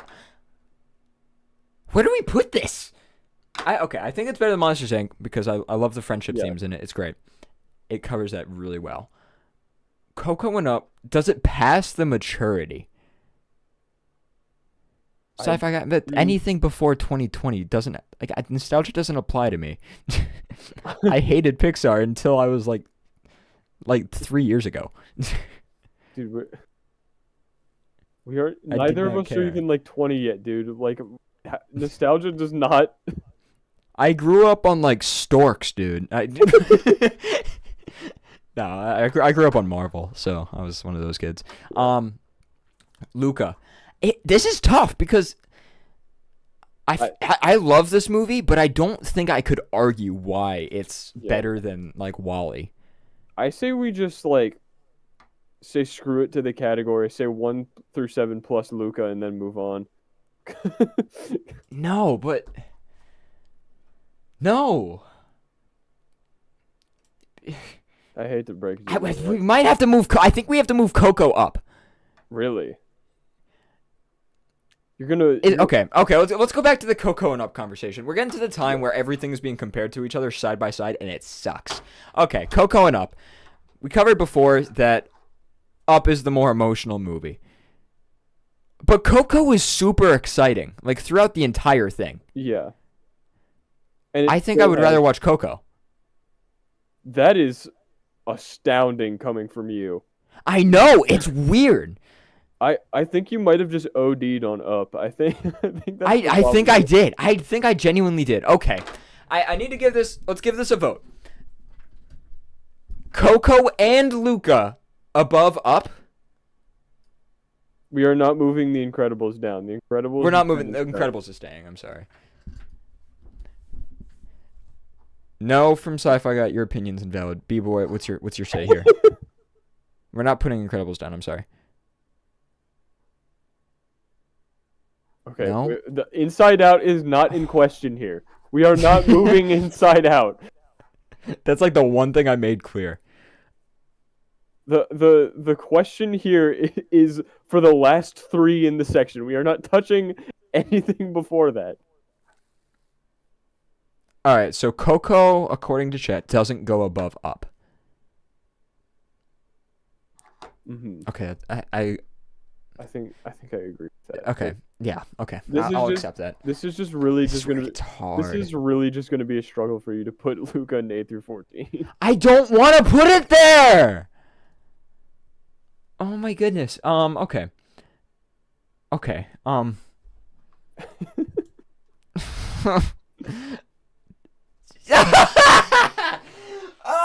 my goodness. Okay. I haven't seen Coco for a long time. Like, I think it's been over a year now. I have to put, like, just based off, and we have to put Finding Nemo down a tier. Goodness gracious. Yeah. You just chose unfortunate sizes for these categories, dude. I know. It's so bad. All right, by the way, after we finish this one, I took, like, this quiz where you pick, like, it shows you two movies and you say which one is better. And I did it real quick just based off the movie that I'd want to watch right now out of those two. And I did that before the stream. So we're going to look at that list after we finish this. And then I have one that we did maybe 2 years ago. So we're going to compare them after we do all this real quick. Oh, my goodness. Okay, that hurt, dude. That was the hardest decision. We couldn't tell. All right. Let's get moving through these. We got 4 left. Turning Red. Yeah. Oh, okay. This movie gonna happened. be a little easier.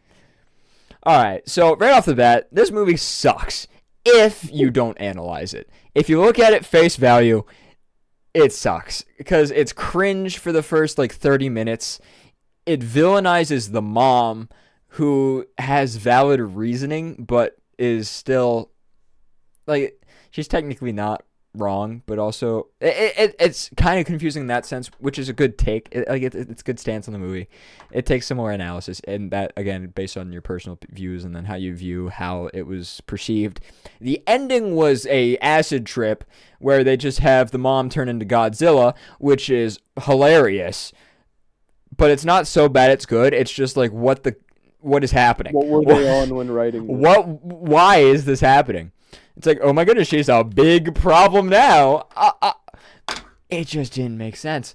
So the movie seems to be all over the place. Also, I always point this out when I talk about this movie. The guy who made the soundtrack, same guy who made the Oppenheimer soundtrack a year later. Just saying. It's really funny. It's Ludwig Göransson. I definitely pronounced the last name wrong. I don't care. Ludwig is the first name.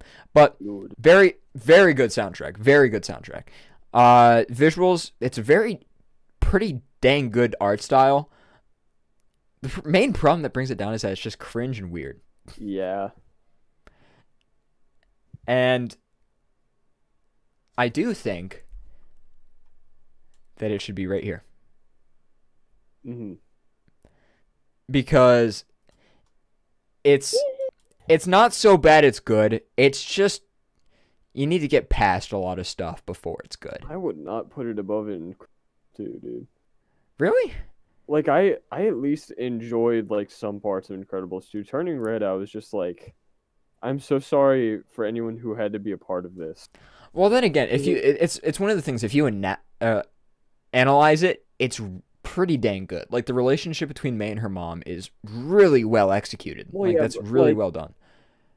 Like if you have to dig that deep to get anything like out of it, right? Because I feel like this is another thing where we have to like compare what's like there in the movie, depending on or like compared to how much you enjoy it while watching it, and like I was just in pain the whole time, dude. Like I was like imagine.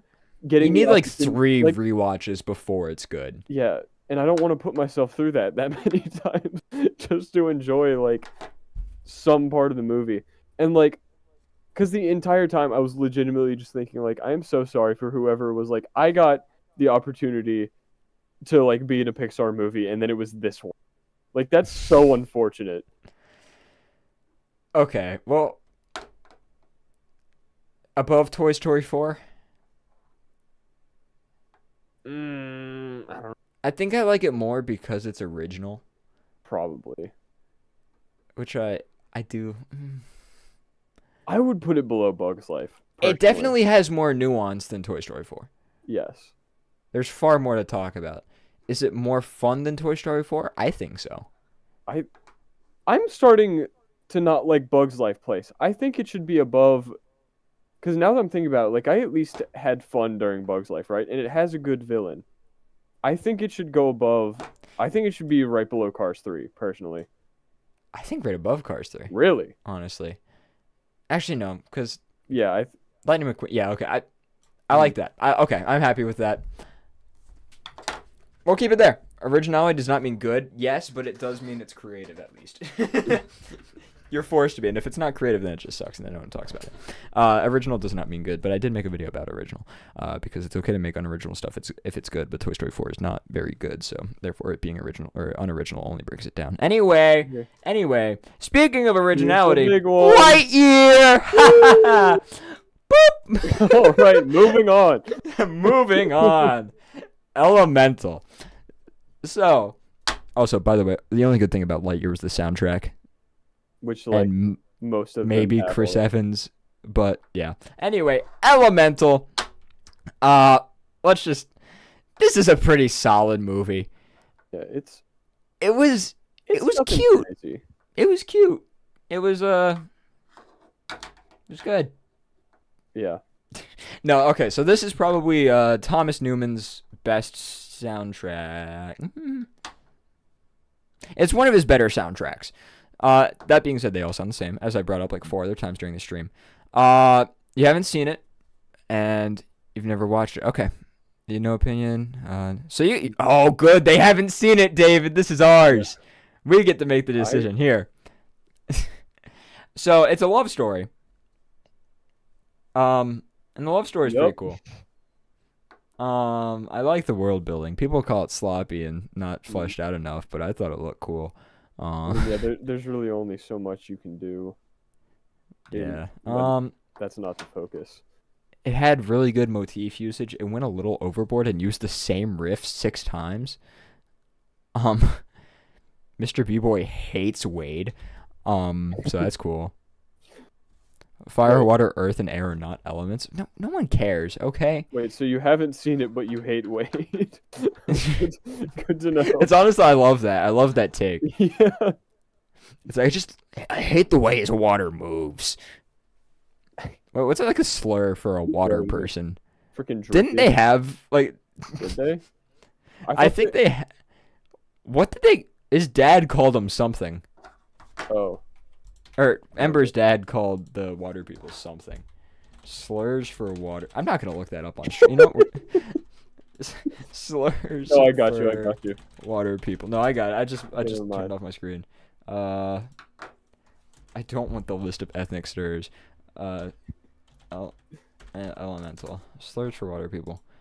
Nope. That is okay. It's just straight up the N word. No, this is okay. Cesspool. That's funny.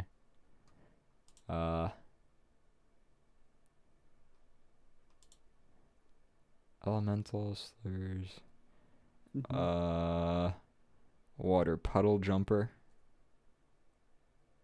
That's weird. Okay. Anyway. I like how they all have very specific like explanations. Like, there was like a good like 2 sentences for the popsicle one for ice, which I feel like does not need an explanation. Why did my laugh sound like that? Anyway. I think it's a pretty solid movie. It has good soundtrack. The characters, I think, are all pretty likable. I think Claude is hilarious just as a concept. Yeah, I think his actual like in movie like Experience. He was an movie experience. kind of sucked, but everything surrounding him. Yeah. Like the video that they tried to like put out of like the theater of people just like cheering when Claude came out is like It's so bad. That's the marketing is so bad. That's funny. That's where Yeah. this movie came in, but that's not the movie, so we can't really look at that. From a movie standpoint, it's a quality movie. It's a quality movie. It's not super exciting. So, the symbolism is all really good though. Yeah, I think it's a good movie. I would probably not watch it again though. I think we should put it. I think it has to go right next to Monsters University on Really? either side. Yeah, because what it does, like it in terms of, and like it is an enjoyable movie, and it's a fun one to analyze because there are actually things to analyze. It's well made. The soundtrack's good. The visuals are really good. it got a lot of crap because its symbolism was a little all over the place, but I think that's just skill issue in terms of interpreting things. Uh-huh. Maybe they were trying to get like the director's exact goal, which is kind of stupid because you kind of have to form your own opinion based off it. Connie just came in here and said Luca S. You were here earlier and you said Luca S. I wanted to so bad, Connie. Connie, I need you to understand. I wanted that, but look at what's in there, Connie. I can't do anything, Connie. Look at what is in that top tier, Connie. I can't bring anything. No. Okay. Anyway, sorry, Connie. Love you. I respect the Skylanders profile pic. We love Skylanders. Mhm. Or I guess I was a Okay. Disney Infinity kid, but You can be Soul wrong. sneaking. Oh, you're not gonna call Luca amazing and then try to take down Soul. You can't take down any other movies. You can try to boost Luca up, but we're not taking any other movies down. Anyway, Elemental. I think it needs to go next to Monsters University because I need to rewatch it. I think for like to actually understand how good it was. Maybe we put it below Finding Nemo, Finding Dory, because it definitely wasn't as funny as Finding Nemo or Finding Dory, or Monsters University. But I still think I'd rather watch Elemental than Toy Story 1. Yo, I agree with that. You are so just lame right now. Hey, we've been doing this for 3 hours. actually the stream says 2 hours, so It's because it's almost 3, but it's 3 in like 4 minutes. YouTube. Also, does somebody predicted that we'd be here for 3 hours at the beginning of the stream, so Very that's pretty impressive. funny. Good job. Well done, you. I'm proud I of think- whoever that was. Why am I scrolling up to find it? It's been like I'm not scrolling through 3 hours of chat. Anyway, that brings us, ladies and gentlemen, to our last one. Inside Out 2. Say it again. Inside Out 2. More enthusiastic. Inside Out 2. More. Inside You Out. suck. You suck. You suck. You actually suck. Okay. All right. Well, let's get started with this. It's the last one. We got this one in the bag. Right off the bat, this is a solid movie. All right, Mr. B-Boy, with Inside Out 2, I probably have a really hot take. Hit me with it. Let's hear it. We'll base our entire conversation Spit it off out, whatever you say. boy. No pressure. No pressure. Let's see it. All the pressure coming from me. So much I wanna pressure hear it. coming. Everywhere. Okay, see, remember when I said earlier that we were doing the story PG? What is Onward doing above Toy Story 2 and Monsters U? You see what I say about That tells me everything I need You to see know what- about your. like you see what your I say about it being underrated? intellect. Exactly. Go rewatch it and then yeah. First cars should not be that high. Ooh, tell that to Rocket. You will Rocket is die. going You will to- die. pulverize Goofy here. Connie, respectfully, you gotta rewatch the stream. All You gotta 3 hours. You gotta go through the VOD and you gotta watch all 3 hours and be like, I need you to write like an essay just making fun of every single point we make throughout this entire thing. MLA. Because I guarantee you, if I rewatch this tomorrow, it will be like I will disagree with so many of my points. It's gonna be crazy. That's why I hate tier list videos because they will change, and we're gonna see that once I compare them. All right. Packed in camp. Hey, David, I'm gonna read it. What? So it was compacted into a camp and didn't amount to the first one, and I could go on, but yeah. It was compacted. I don't know what you mean by compacted into a camp, but I did touch on this on my Inside Out 2 video. It was really, really dense. It was really fast paced, but then again, I covered my video. If you just watch it a second time and you know what's going on, Cars you're good. 3 sneaking by. It's like right above the last tier. It is number 21 out of 28. It's not seeing. Okay. Well, let's finish up for Mr. B-Boy so we can go to bed because I assume it's getting late. All right. Inside Out 2. It did have a few problems in pacing, I think, specifically. But overall, it was pretty fire. It was pretty fire. I think alone, Anger reaching his fist into Pouchy, that was, I think, the single funniest part of any Pixar movie ever made. It's just straight up simple. By the way, Sci-Fi Guy, I'm not making a Discord until I get like 50 viewers a stream. It's not worth it. I don't want to talk to people yet. Oh, David, wake up. Wake the heck up. I see you yawning, you baby. All right. Inside Out 2, one of the funniest movies, purely because of anger. Hilarious. In terms of emotional, doesn't even touch Inside Out in terms of being emotional. But then again, Inside Out 1 doesn't touch Inside Out 2 in terms of being funny. Animation-wise, it is a beautiful movie. Yeah. Like, it's one of the scenarios where the animation being upgraded actually served it perfectly because the lighting is so important in that universe. Oh, I wish my brain looked like that. Anxiety isn't relatable at all, at least for me, so it's based on certain people. Yeah, I remember. Yeah, I remember that being like a big thing. Is people were like, "Oh, it's so realistic." Panic. It's like Well, it's hard to talk about. See you later, Connie. I love bye, you. Connie. Sorry, I really like stopping my tracks to say bye to people. Gotta go. I'm probably gonna watch a Pixar movie. You should watch Onward or Element. You watch Elemental. You haven't seen it yet. Put it above Onward. I think I'm happy with putting it above Onward for now. Just for a second. So before we continue, let's talk about Anxiety. This is a good character. It was a really good character because it was a foil character to Joy. And I will say it was very similar to Inside Out 1 with how they did foil characters, which is when it's literally just the opposite of the character, because they just did like two different types of opposites, which is pretty cool because when you think about it, there can be multiple opposite things. So that was pretty cool. Yeah.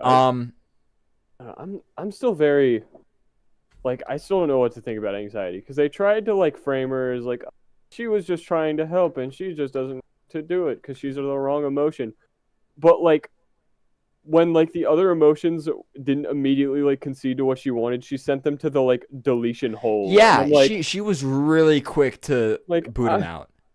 I don't see how it's kind of the same thing where the kid in Good Dinosaur got the dad killed and we're supposed to feel bad for him. No. You tried to delete the foundational emotions for this child. Absolutely not. Okay, I will say, in my opinion, I don't think they are trying to get you to sympathize for Anxiety, to be I don't think the Anxiety scene is where people freak out. That they call that the climax of the movie, which it technically is, but it's not the emotional climax of the movie, which is usually what I care about because that's what makes a movie great. That's what people remember usually. What that there is a tension builder. When you have that going on, that's when the tension is being built up, and when it's released, it's satisfying. Yeah. Which is when you have Riley. If you've seen the movie. She's skating around all happy, and it's slow motion because it's supposed to contrast going way too fast and thought scrambling to being an organ. It's really cool. It's really well made. I do think that they kind of got too built into that intensity and then didn't have enough. No, what am I? It was good. It was just really good. Was it the best? No, because of how fast-paced the movie was, which is kind of fitting for the fact that the climax is going too fast. But it was just the movie was too fast. That's it, and it wasn't as good as the first. Do we think it's better than Toy Story 3? I think if the pacing was better, it would be leagues higher, but it did just feel I do think that the Toy Story 3 had the best pacing out of any Pixar movie. I think where Inside Out 2 has weaknesses, Toy Story 3 literally just completely counteracts them. Yeah. I'm happy with this spot right here. I think All right, by the way, later, Mr. B-Boy. I think I'm good with that. I think I'm happy with that. There it is. Ladies and gentlemen. We did it. We did it. Holy crap. And it only took 3 hours. Actually, down to the, point. There we go. That's our final thing. All right. Sci-fi guy, we are not moving inside out. Oh my goodness, Rocket Man just reminded me of the vault scene. David, Yeah. Lance Slashblade. Oh yeah. Mhm. Holy crap. Okay, I'm gonna make a video about him at some point after I finish the big one that I'm working on. This is a good character. That is such a good scene. Maybe we move it above Toy Story 3, David. Mm, No, because I don't- yeah, we're doing it. We're doing it. It's Okay. recency bias. I know. I don't care. I think we go there. I can't agree with that one, but it is not my. Fine, jerk. Okay. Never mind. All right. More control than I thought. All right. There we go. There's our ranking. We got Inside Out in first, Soul in second, Ratatouille third, Wall-E fourth, Incredibles fifth. I'm happy with that. And then Lightyear bottom. I like how we didn't even talk about Lightyear, and it's actually the worst one here.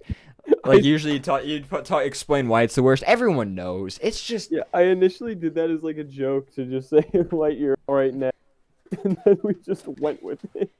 the thesis of that one is if you thought Toy Story 4 was pointless, Pixar looked you dead in the eyes and said, "Watch this." All right. So based off this, let's look at this little quiz right here that I did earlier. So the format for this quiz, here we'll see sort of Pixar movies. Okay. So the way this one works is you say, which one of these movies would you want to watch? I want to watch Onward. I want to watch Wall-E. I want to watch Coco. I want to watch Up. I want to watch Luca. You know, like you go through that and then eventually it gives you your rankings. That would have been a much more efficient way to do this stream, but I don't care. So this was my ranking for goodness, wait. Crap. Okay. Uh-oh. One second. Let me put this on a Google Doc so I can go through it one by one. Boop, beep, beep, boop, beep, boop. Oh my goodness, what is happening? How do you paste with like the correct format? Control Shift V. Control Shift V.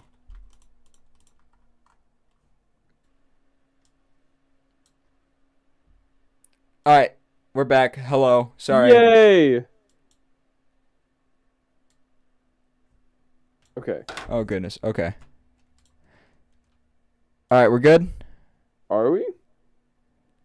We're good. We're good. Okay. Oh shoot. Oh goodness gracious. Okay. Chat. That I was reading something. I wasn't just saying chat, I promise. How do I Sorry, I need to make it so I can actually see stuff. Okay. Sorry about that. All right. So, now we're going to look at this. This here is my rankings based off that quiz I took. So this is just me scrambling through what I clicked. And you may notice right off the bat, Inside Out, Soul, Luca. Yeah. So my soul told me Luca. Goodness. Okay. So let's just go through this and see if anything sticks out. Ratatouille up there, of course. Up was a little further than originally thought. I think that that moved above Wall-E and The Incredibles in terms of this. And then, Coco was above The Incredibles. So I say that this was like 5 hours ago. So it's like, Yeah, times change. yeah. Toy Story 3 was actually really high. Wow. That would be above Monsters Inc. would be the only difference for this. Now moving on to the second page. Toy Story 3 would move up a little bit. Then it'd be Inside Out 2. Wow, that's actually really close. Inside Out 2 would be exactly where it is now.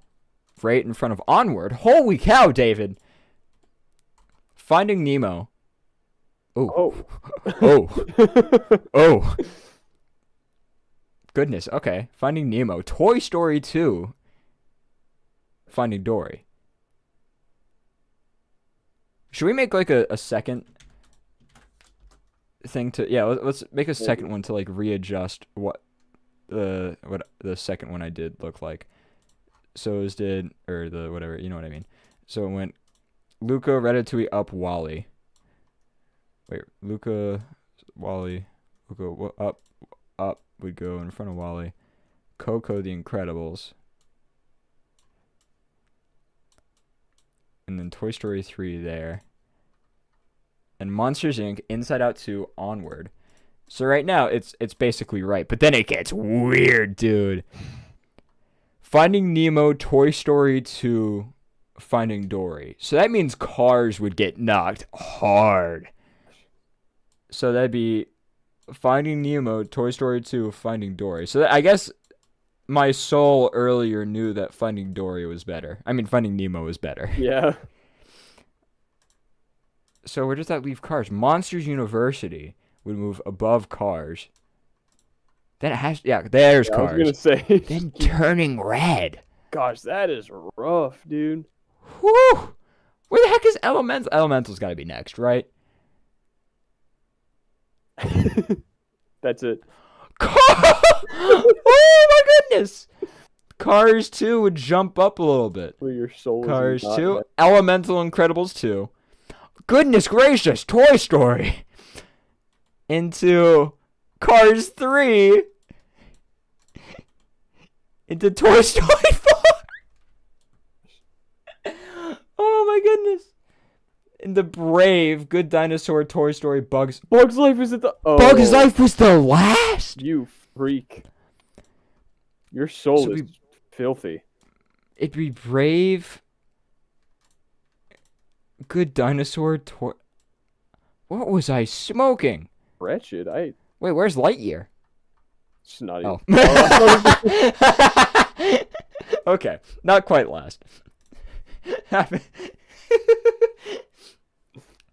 So that's I guess the difference, right? Because into like just the top tier, there's a little bit of change up.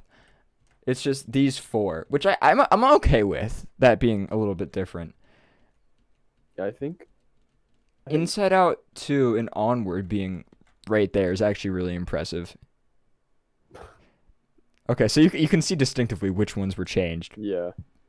So Cars 3 stayed, Toy Story 2 stayed, Incredibles 2 stayed, Coco stayed, excuse me. So, but then overall, I'm pretty sure that the like the auto ranking system where it's like a little bit faster paced and you're just kind of going through it real quick. Yeah. I think that really showed what my tops were, but then like thinking through them really showed what the bottoms were. You know? Because I don't think Bugs Life is one of the worst Pixar movies. I don't think so. So, all right. And then do we want to look at our last little statistic before we end the stream? Why not? All right. Let's go through this. I do have to pee though, so I will. No, David. Fine. It's right here. Okay, so here's the shift. Soul was number 1. Into Inside Out. Into Up. Into Luca. Into Wall-E. Into Coco. So Ratatouille jumped up a lot. Dang. That's probably because I've had a rewatch since it was in here. So the recency bias goes hard. Toy Story 3. This is the one we just made, right? So. Is in the same spot, technically. Yeah, it's in the same spot. There's no movie in front of Toy Story 3 that isn't there right now. On Elemental dropped a substantial amount. Because I assume that's because the recency bias wore off, which is pretty cool. Cars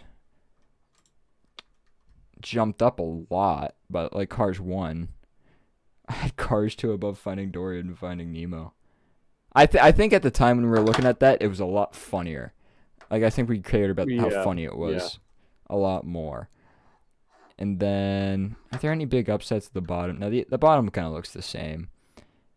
Yeah, no, so we're relatively consistent. It's just the top movies change. I assume based off how recent you've seen them or how much you've seen them. Yeah. Well, ladies and gentlemen, that brings us to the end of our stream. This was an awful stream, and I'm happy it's over. Guys, can we give it up for our friend David here? Thank you. What a guy. I got put on the mug. I'm very happy about that. I'm not sure how many people are even here right now. It is 1. It It is- Actually, I don't know if it displays my own, but it might just be the sci-fi. oh no, it's actually one. I'm looking at it now. Oh, sick. All right, This so- is me. Shout out to our one viewer, which I'm pretty Shout- sure is you, David, Shout right? out to myself. All right. Well, for anyone watching the VOD, you know how sad we are now. I'm not sure what we peaked at. I didn't have it on for the whole stream because we're just chilling. But do I even need to? You know what? This is for the VOD. We have one viewer. Guys, this was a great stream. It wasn't. But since no one's here, screw chat. This was the worst chat I've ever seen. They're never going to see this. No one's ever going to watch this again. This is footage that'll never be found a lot of anywhere because it's at the end of a stream. Hurt feelings of the who didn't like Inside Out made me very happy. So Yeah. If we can learn one thing from today, it's use your vowels. Really, that's what it comes down Yeah. to. keep them Because in vowels, keep them in your words. Yep. vowels are just like a really important part of life, and I don't know how we're gonna manage if we don't use them. Yeah, me neither. So I think, ladies and gentlemen, we can call this a night. Let's do this again next year, same time, same place. Mm-hmm. Yeah. Yeah. Yeah. All right. A Merry Christmas to all, and One second. Okay. okay. There we go. This is really awkward. No. Let's see what it. And then, okay. So then we do. No, play the German one. Play the German one. The what? Play the German one.